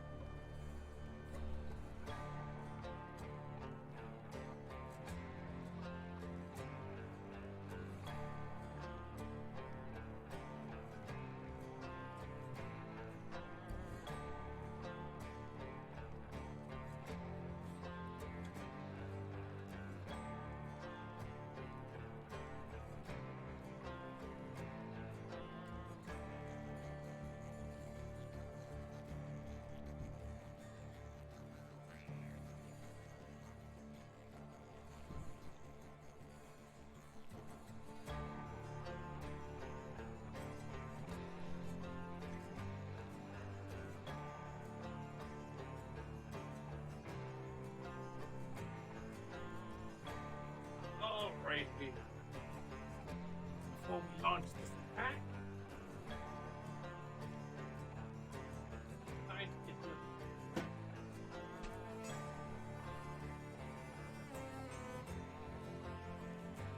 Okay, so we need to let them in the fenced area this time.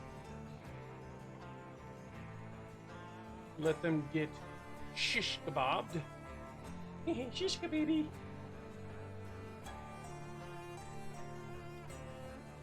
Okay, that one's already open.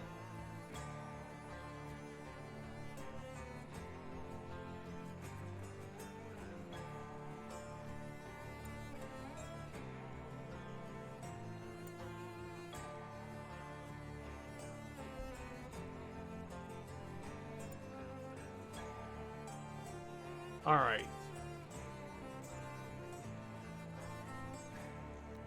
Let's have these guys.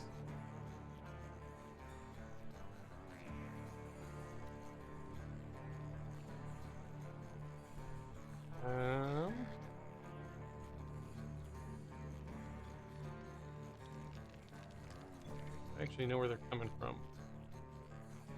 All right.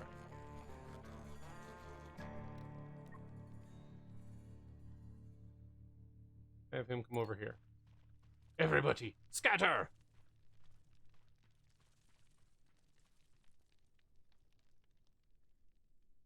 I'm assuming in the normal game, I'll be able to repair that. Not that I need it for this attack, though.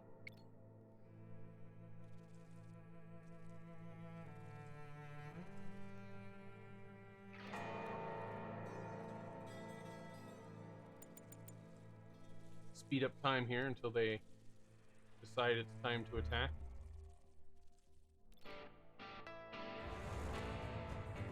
see two of them down here. Oh, here they come. Graphics on these look really, really good.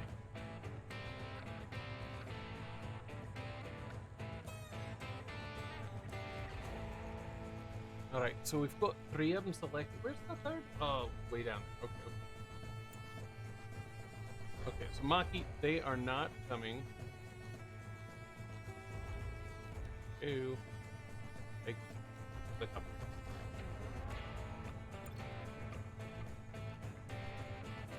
Yeah, they did. The graphics when zoomed in looks amazing.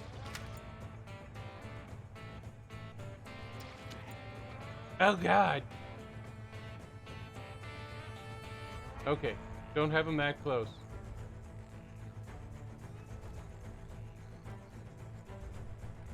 Maybe I'll group you guys all up over here.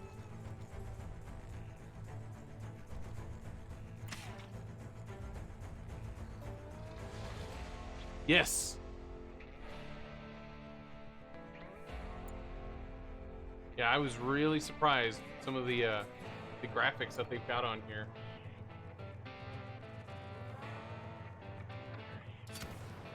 Aha! Shishka baby!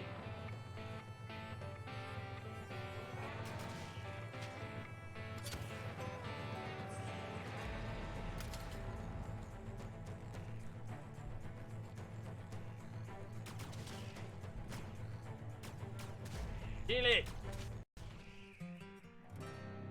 So it looks like when they're held, they're not...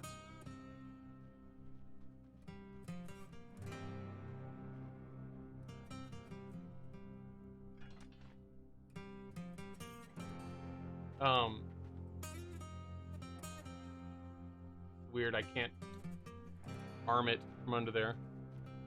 Close the fence gate. Okay, so let's undraft all of these peoples.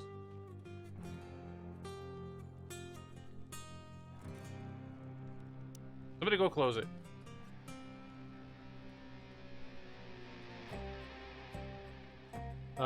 That's a perfect way to describe it. It is a colony survival builder. Yeah. You essentially crashed on a planet. Your crashed little ship. And right now I'm just going through the tutorials, learning how to do stuff.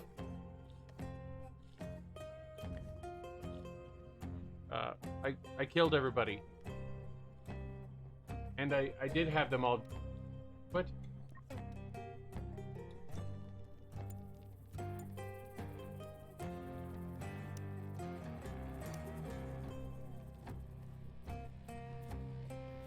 It should have ended with that fight. Well, it says have all of them drafted and positioned to fight, which I did. No, I haven't got a chance to look at it. I'll check it out on my lunch break.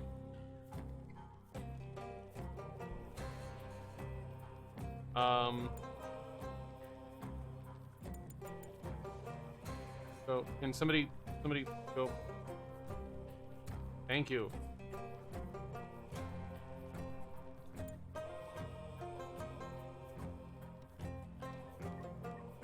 All right. I guess I need to draft you guys all again. Oh, there it goes. That was weird. All right, so rooms and temperatures, the next one.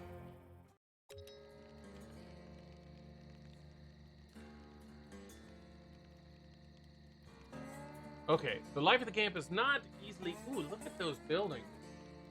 Nice. Life at the camp is not easy nor comfortable, especially with the changing of seasons. Building a proper house has many advantages, but it's a slow process, requires a lot of resources. Luckily, you have everything you need in this tutorial, and construction times have been drastically reduced. Let's see here. Just say, I'm a brother car driving. You should know what I mean about this. Yeah. You should not be driving at all, Dawson. Cars are not most spent. Do you allow links? It depends upon what it's for.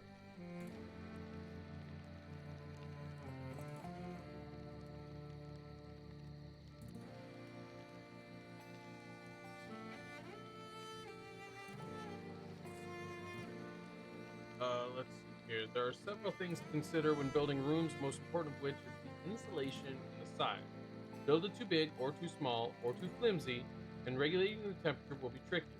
Tori gives some useful examples and pointers. Start by building a room and moving some furniture inside it. You can also use the deconstruction thing to deconstruct things that you don't need anymore.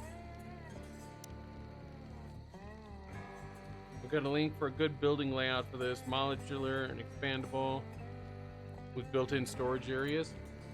Yeah, go ahead and send it to me.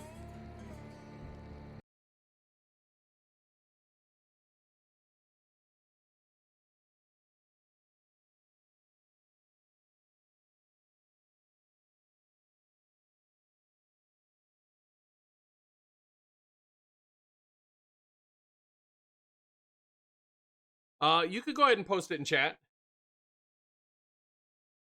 least you should be able to.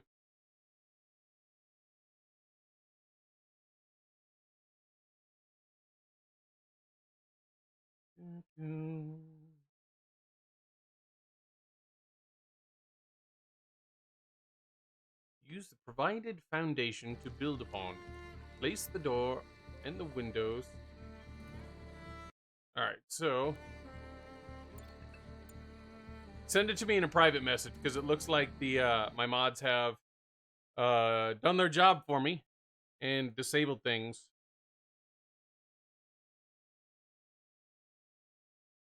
So let me pop this up here.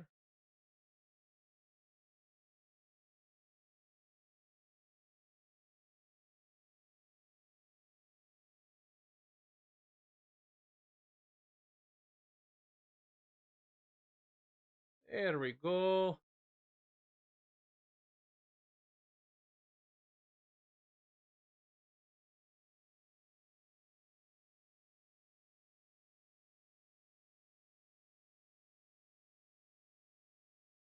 Let's see what we got here.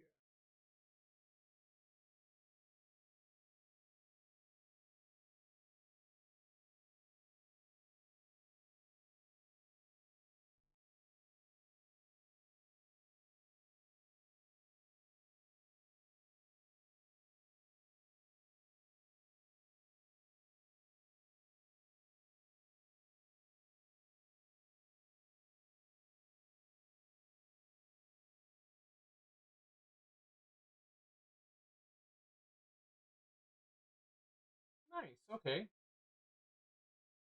Does that fit with what they've got on here for the tutorial? That is a really nice setup there. I saw the hallway for the storage and stuff inside it and everything. Nice. All right, so let's see what we've got here. I've got to put my screens back now. All right, there we go. Use the provide. The rooms are 4x5 and the storage area is 3 wide on the side. Awesome, awesome.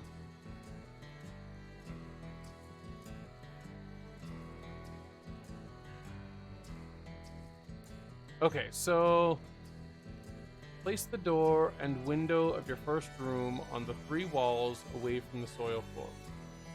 The soil floor? Ah, yeah. Okay, so it wants me to place the doors. If you get more colonists, you just extend down south. So you can get more people in this game? Because I know you said that you had 4 in the main game. Do you get more than 4? Is 4 the max you get? You can? That's cool. That's cool.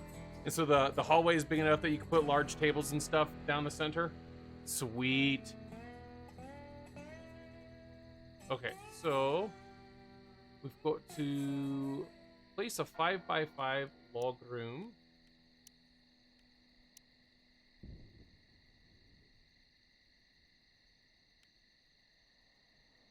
And then it said the door. Oh, that's awesome that it automatically does the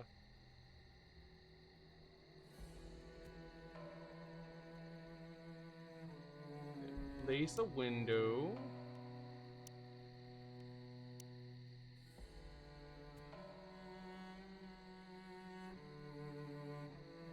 And we have to speed it up.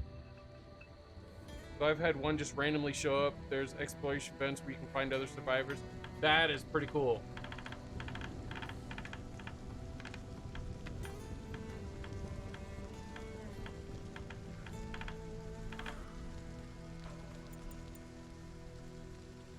All right.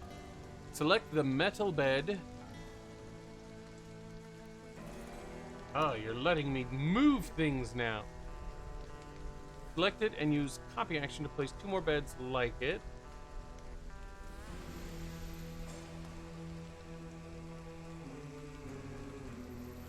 So rotate.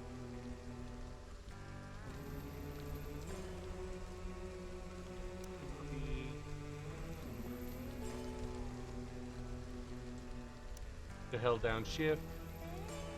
Okay. Let's see here. Beds are a lot more comfortable than sleeping spots, so your survivors will be happier to sleep on them. Deconstruct the sleeping spot. Just reclaim some of the materials. So there are space tricks for rooms. The minimum comfortable size for private room, which gives bonuses to happiness, is 4x4. Anything bigger gives spacious room, which is a bigger bonus, plus 18. Oh, wow.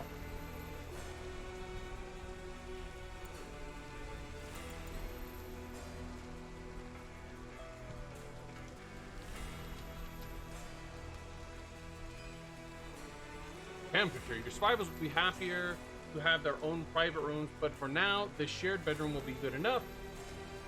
Let's see how it will fare during a cold snap. Make a point to check the temperature outside and inside the room. You can see the readings in the upper left corner of the screen. Move the cursor in and out of the room to see how the temperature changes. Of course, a room with an open window won't be much better than the outside, so you have to close that to provide a source of heat. You should be able to check temperature tolerances of your survivors. So I think in that layout I gave you, the rooms are 5x4, which qualifies as spacious. Nice, nice.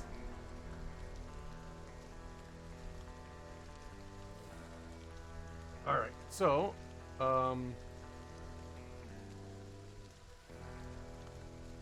check the temperature tolerances of your survivors. They're listed in the main tab of their info panels, as well as the equipment tab. You can craft season-appropriate clothes that change the heat and cold tolerances of the survivors if bad weather persists for longer and interferes with their work outdoors. Alright, we're going to pause this. We are going to have somebody go close the door. We will build a heating... Does it say for me to do the heating stove thing? Let's see here. Also, building materials have a thermal retention rating. Wood is medium, brick and concrete is good. Concrete is sort of a trap, though. Someone has to actively make it, and it's made from stone. Whereas bricks are made from hay and are automatically made in a furnace. I gotcha. Alright, close the rooms, build a heating stove inside.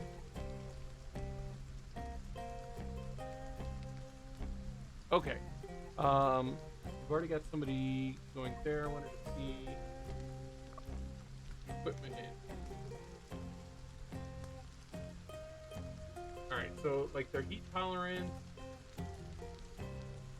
just needs to be below 41 and above -7 for him.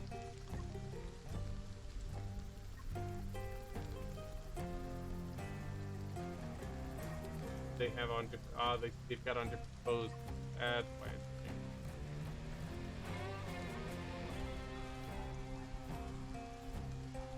Alrighty, well.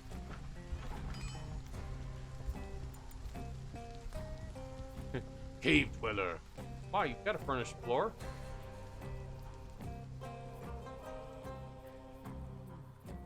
Is somebody coming to build the stove?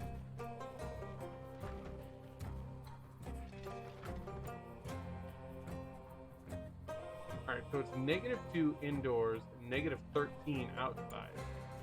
That's horrible, man. To observe some grass, make a massively unfenced hay farm. Oh, it says so observe some grass, make a massive unfenced hay farm, toss a turret down next to the hay. The hay, which isn't as important to protect, will attract wild animal to it. If they destroy some hay, so what? It's hay. It's the fastest growing crop.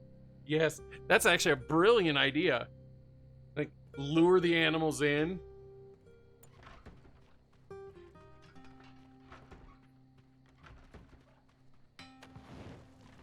He hits it once with the hammer, and it completes. That's funny.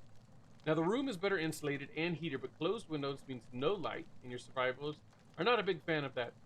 Now, as you can see in the happiness tab, considering they'll use the bedroom mostly to sleep, You could leave it as is, but they currently are huddled inside for warmth. Gives them some light to use. You can always extinguish the lights later or forbid refueling if you want to save fuel.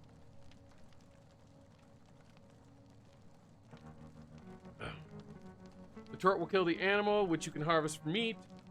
Lose nothing, gain food. Yes, and use the hay to make bricks. Perfect idea. Put at least one torch inside.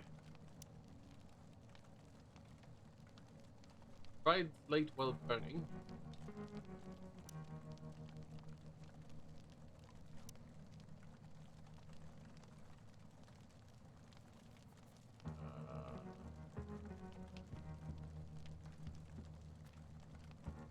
Right.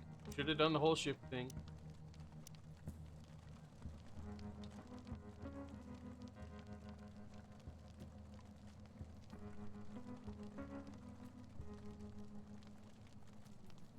There.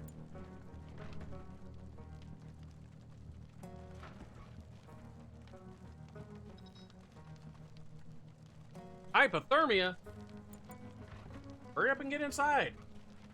What the heck y'all doing?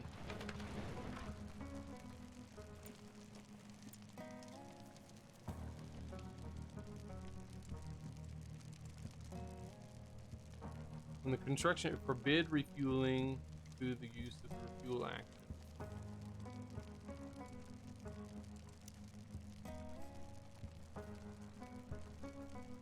Shelf life. Cold is not all bad. It eventually helps keep most of your vulnerable resources, raw and cooked food, from spoiling by extending their shelf life. During the cold months, you can store resources outside or open the windows of your storage room in order to refrigerate or even freeze the resources. Take a look at the stockpile and their content. Alright, well, I'm not done turning off the refueling yet. Because it doesn't really matter. Just a tutorial teaching me about it. Okay, so select a stockpile.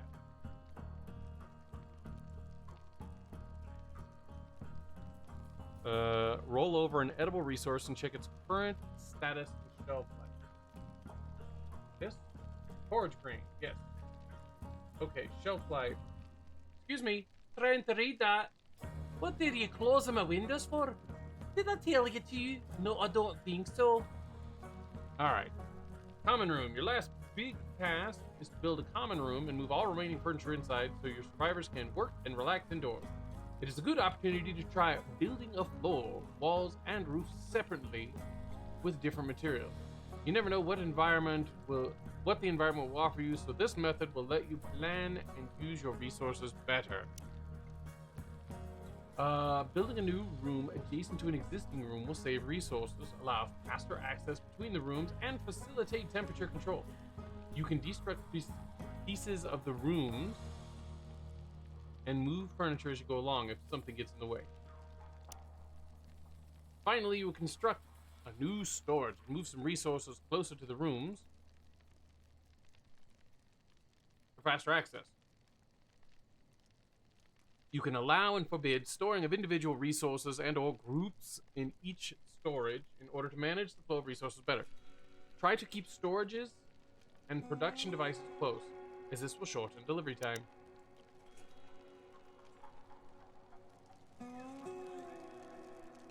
Alright, so it wants me to build a stone wall. Wall. Stone.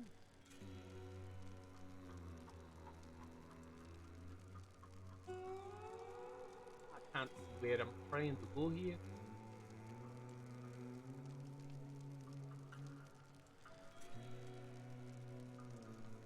Year one is Land of Minimums. There's no bonus for 5 torches versus 1 as a head up. Oh, okay, perfect. See, I'm thinking games like The Sims, where when they move into darker areas on the map. Well, perfect. And we just need the one on the far wall.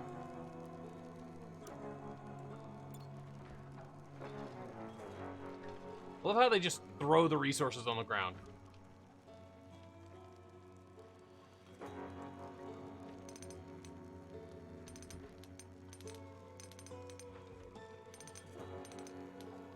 Place a hay roof. Place a doorway connecting it to the bedroom.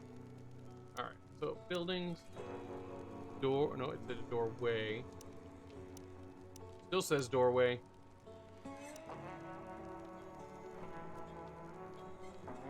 Place a hay roof.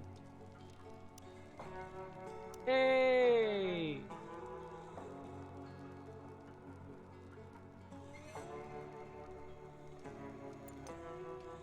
Deactivate the room's overlay. What?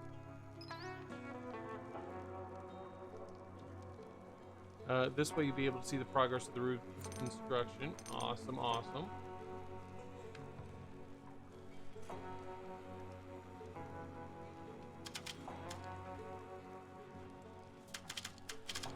Love how they went through and laid out all of the materials. All right, activate the room overlay again. Looks like we need a torch in here as well.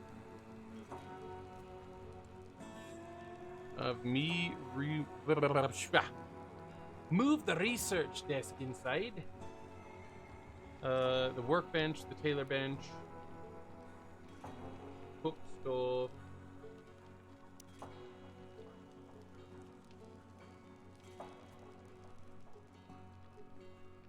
All right, which one is it? Research desk. Perfect.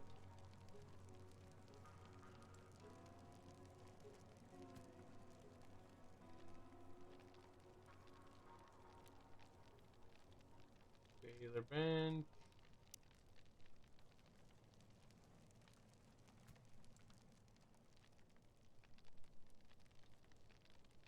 And already got that.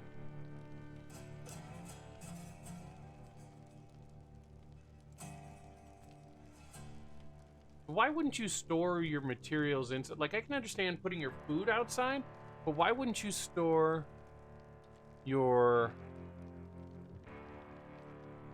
later on you'll be able to build freezers. That's going to be pretty cool. Got some collars to prep for tomorrow, and that's going to not after that you're going to start working on your mod more. Awesome, awesome. Did you say to move the furnace in there? Doesn't say to move the furnace. And you can't move multiple things together.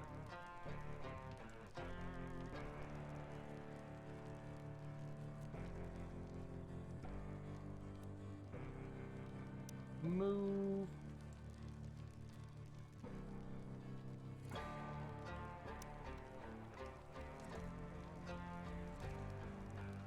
Actually, I'm going to move this table once they move the table.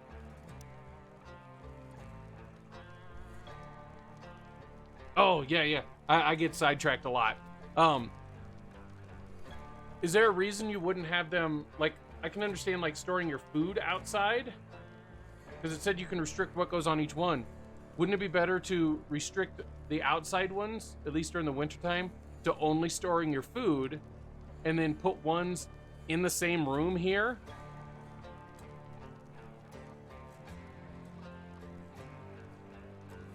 Actually, I guess that wouldn't be smart, because you're going to end up having, like when you're building stuff outside, then they'd have to run all the way into the room to get it. Put a door here.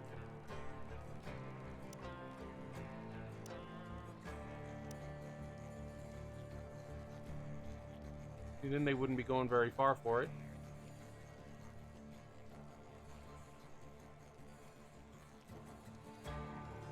Alright, let's have them move the stuff for the thing here. Because I can understand the stuff.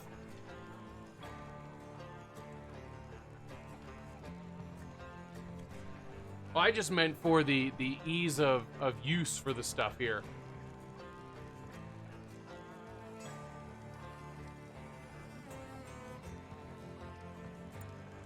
Alright, now I'm gonna move this.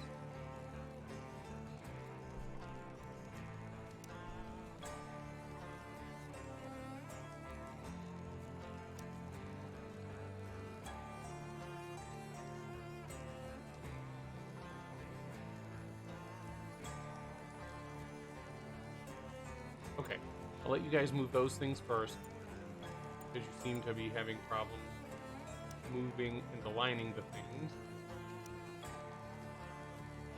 Oh, right.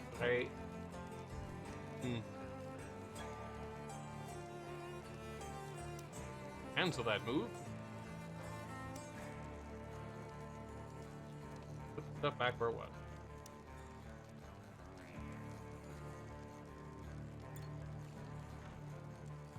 Now it's not being accessed by another device. Alright, so... how's Arko's day? Kiddo number 2, number 5. The cat, number 5, was going crazy earlier. Bothering number 2 while number 2 was trying to do her homework. My day so far is going good, though. So what I typically do in that building layout I sent you is I put the cook stove in a 3x3 storage area, either to the north or south wall, then line the sides with storage racks, restrict the storage to only raw foods and cooked foods, then restrict every other storage in the area to not allow raw and cooked foods, which forces them to transfer them into the storage area, which puts the raw and cooked foods in the same room as the stove. Sounds good. You guys have a hole here. It looks like there's light coming in from outside. Oh, that's because of the area I had selected. Oh, that's dumb. Alright, keep your edibles close to cooking devices, and eating accommodations will be shortened. So construct shelves at least 3 tiles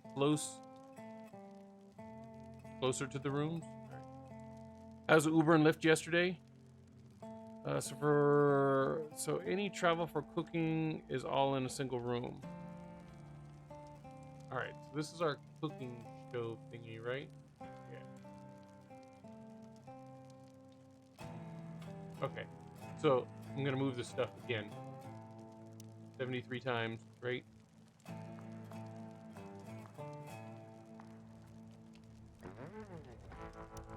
Move here. Here. Here.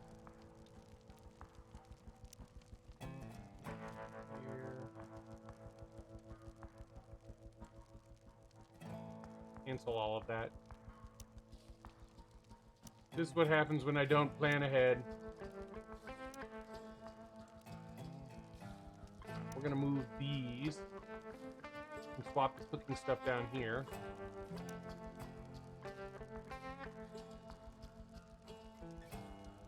Okay, fine. Move everything over here. Let you go move those. Whoa.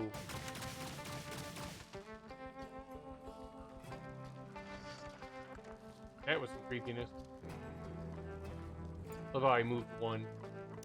Well, cancel that because it wouldn't let me move it where I wanted it just a second ago.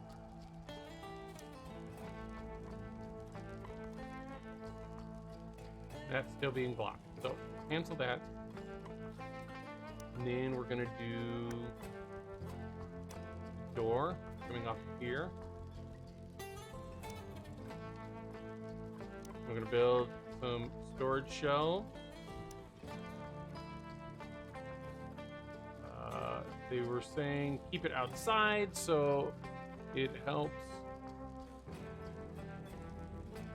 with yeah.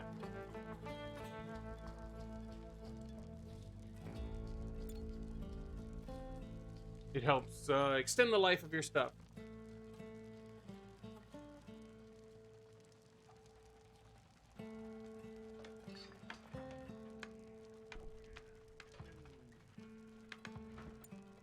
Okay, now we can finish moving the rest of this stuff.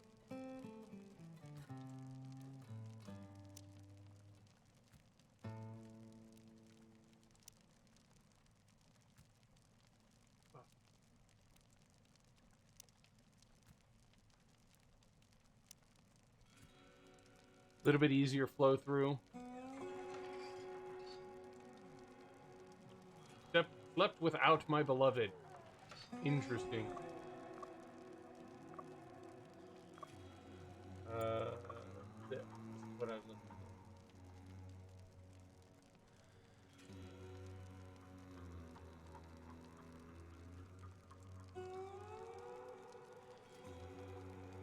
Gloomy personality. Whatever. Carpet, wooden parquet, or anything other floor coverings would make this room a lot more beautiful. Okay, okay.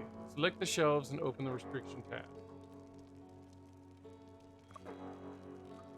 Alright, deselect all groups except raw food cooking. So let's deselect all groups. Keep those two there.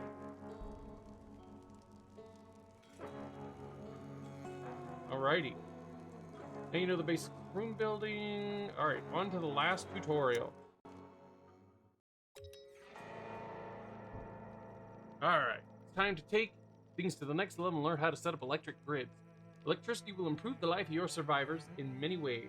It can provide better sources of light and heat, as well as precise temperature control. It will also power up new devices and defenses. Let's start by building a freezer to keep your resources fresh regardless of the season and outdoor temperatures. Provide it with electricity from a solar panel and connect the two of them using a power pole.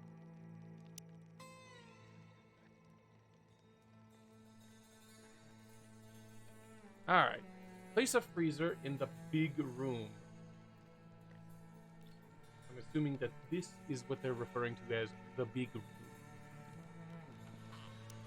Storage. Freezer.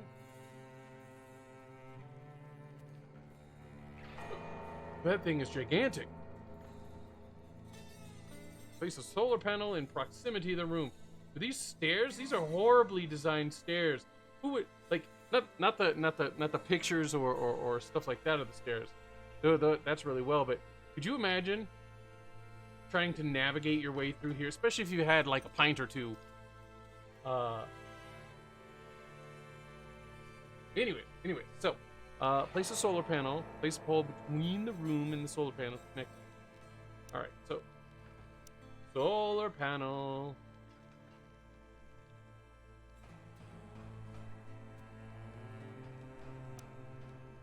And power pole.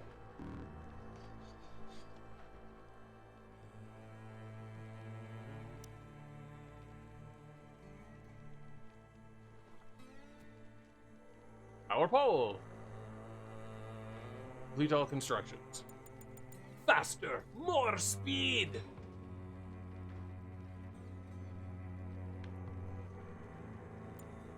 Okay, so now the freezer.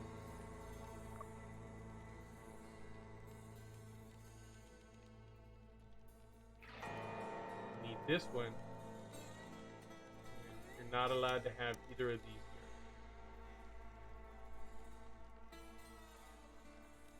here. No raw food. Or cookies. No raw food or cookies. Okay. It's now set up. Should be good. Everybody go and move all the things.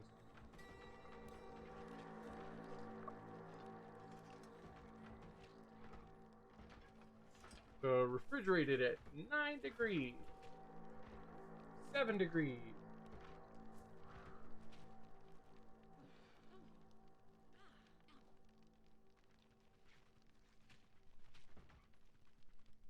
One degrees.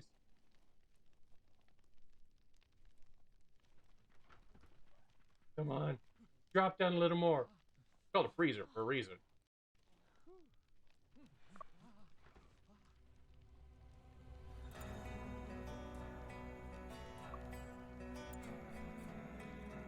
Closed storage. Is it not closed?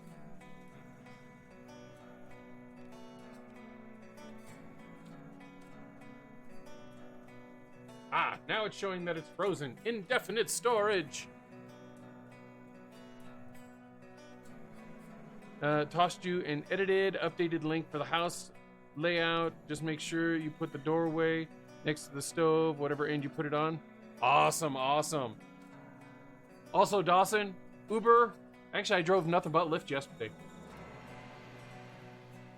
They had huge bonuses yesterday, so that's what I did. All right, edit the shelves. Forbid raw and cooked meals so they get moved to the freezer. Allow fabrics and leathers and electronics and crafting materials so they get moved from the stockpiles closer to the room. What other stockpile are closer to the room? These?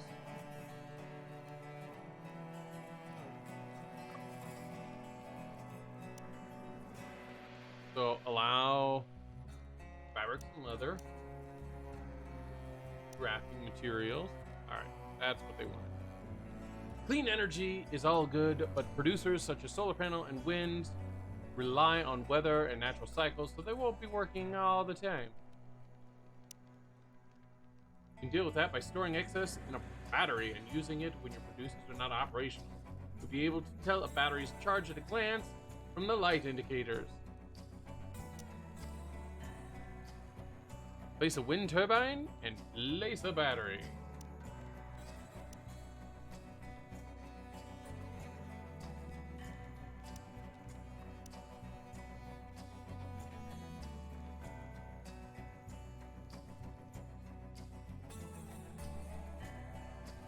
Perfect! Excelsior!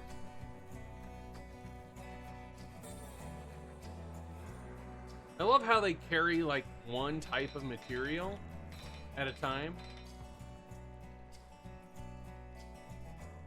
Battery sensor. Sometimes stored electricity will not be enough to cover the downtime of the producer. In such cases, you can automatically activate other producers to help make up the difference and to make sure that the batteries won't be dried out. In the next scenario, you build a diesel generator which uses up liquid fuel while producing electricity. You may want to use this resource sparingly. It will be beneficial to turn the generator on only when the stored electricity is below a certain threshold. You can do this by setting up a low battery sensor. Place the generator. Place the sensor.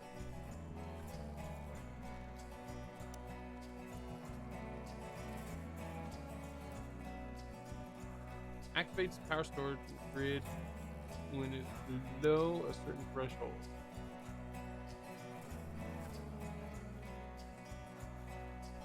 Okay, does it have to be built right next to the generator?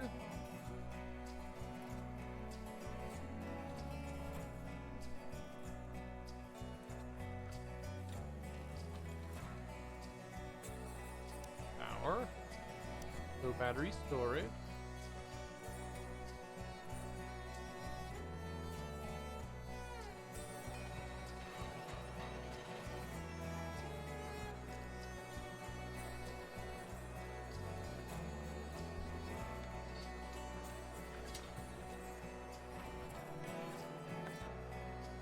Control circuit. Alright, select the generator and set its control circuit to 2.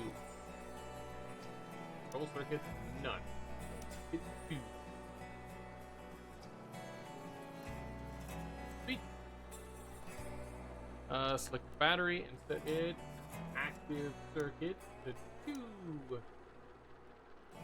Set its threshold charge to 60%.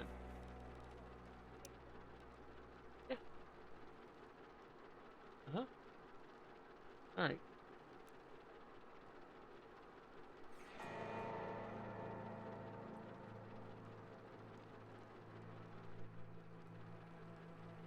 All right. So, I don't know why none of that's activated.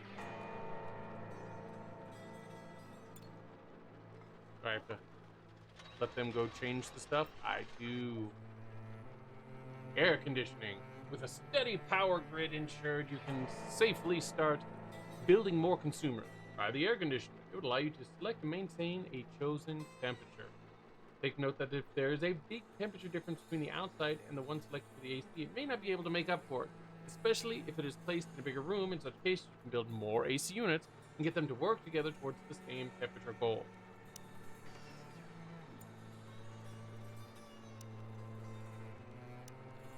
Air conditioner.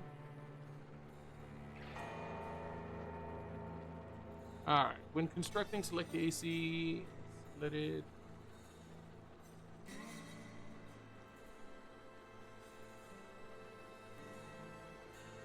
Okay, so liquid fuel is very, very difficult and resource intensive to make. It takes 20 grain to make 10 units of oil, and 10 units of oil and fat to make 10 fuel. But if you get the unique insect bug to fuel research, 50 insect meat, which again is the worst type of food, makes 20 fuel. Once you get your farms working right and the right size, you won't need any meat at all, so insect meat becomes useless unless you turn it into fuel.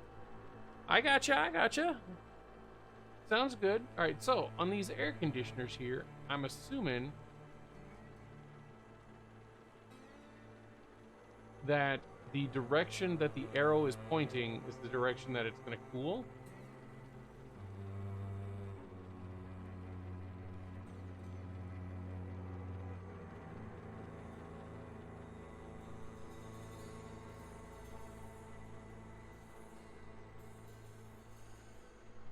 So it would be like this.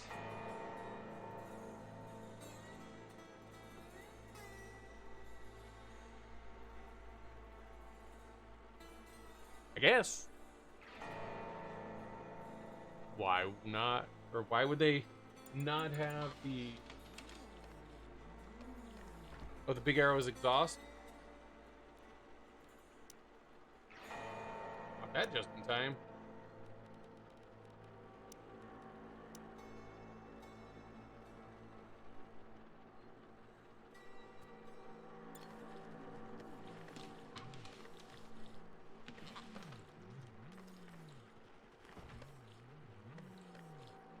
I thought they just got this.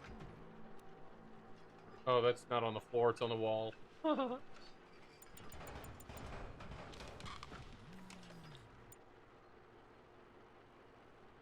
You're not sure which it is? Well, we shall find out. It wants me to set the temperature to 18 degrees.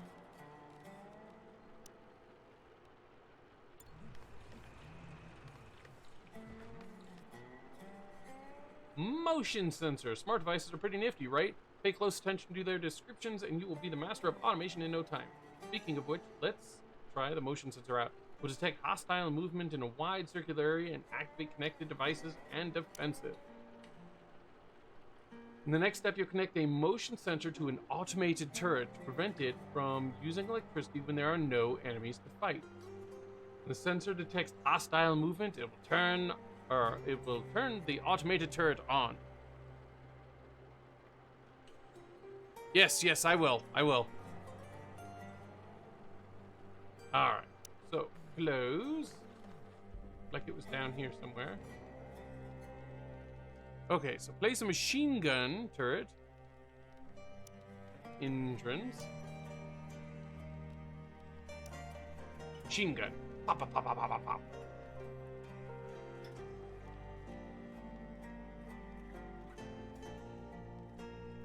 All about. I can't place one in any of these other locations. Only here.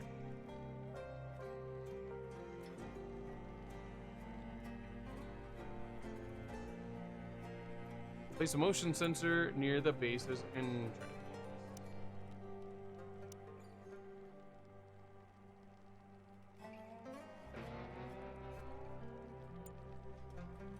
Alright.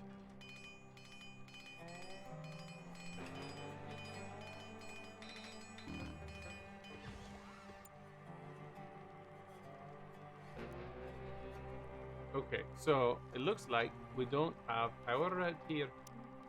Looks like we need a power pole.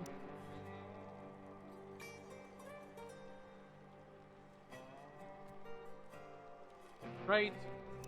Should have held down the shifty button. Oh.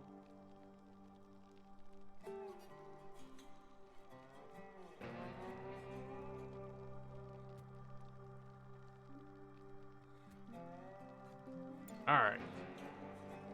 So this will connect everything up to the grids. Then I think we need to set the active circuit. Set it to an N. Control circuit N.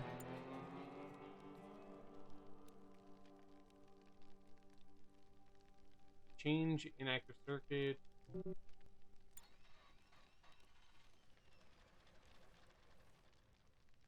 Okay.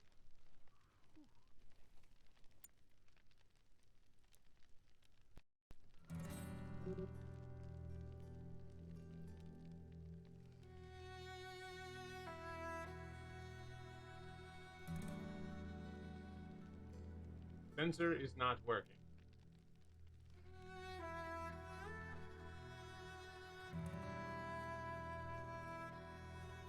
Why not?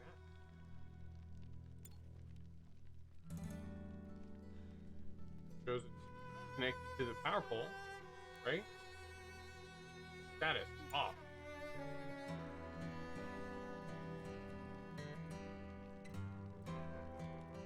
Huh?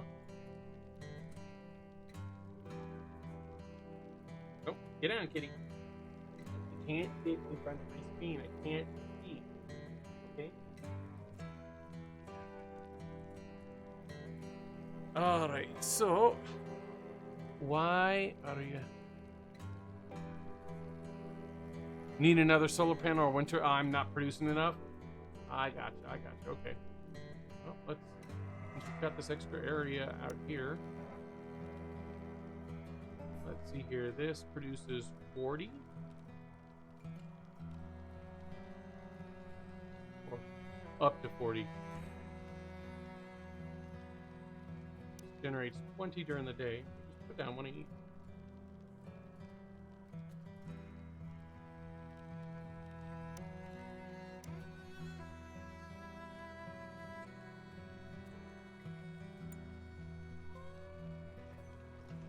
You can never have too much power generation.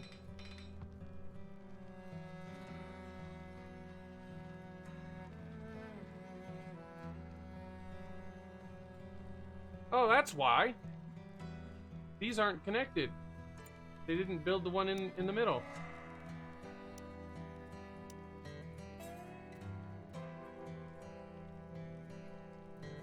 Well then.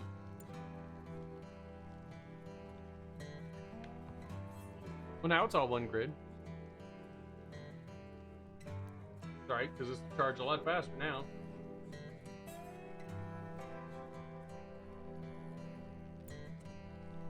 Select the turret. It wants me to change it to 3.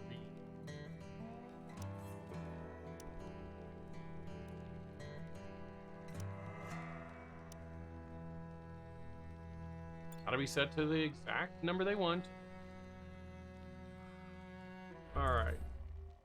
Animal attack 10. Observe how the turret will turn on when the motion sensor detects hostile animals.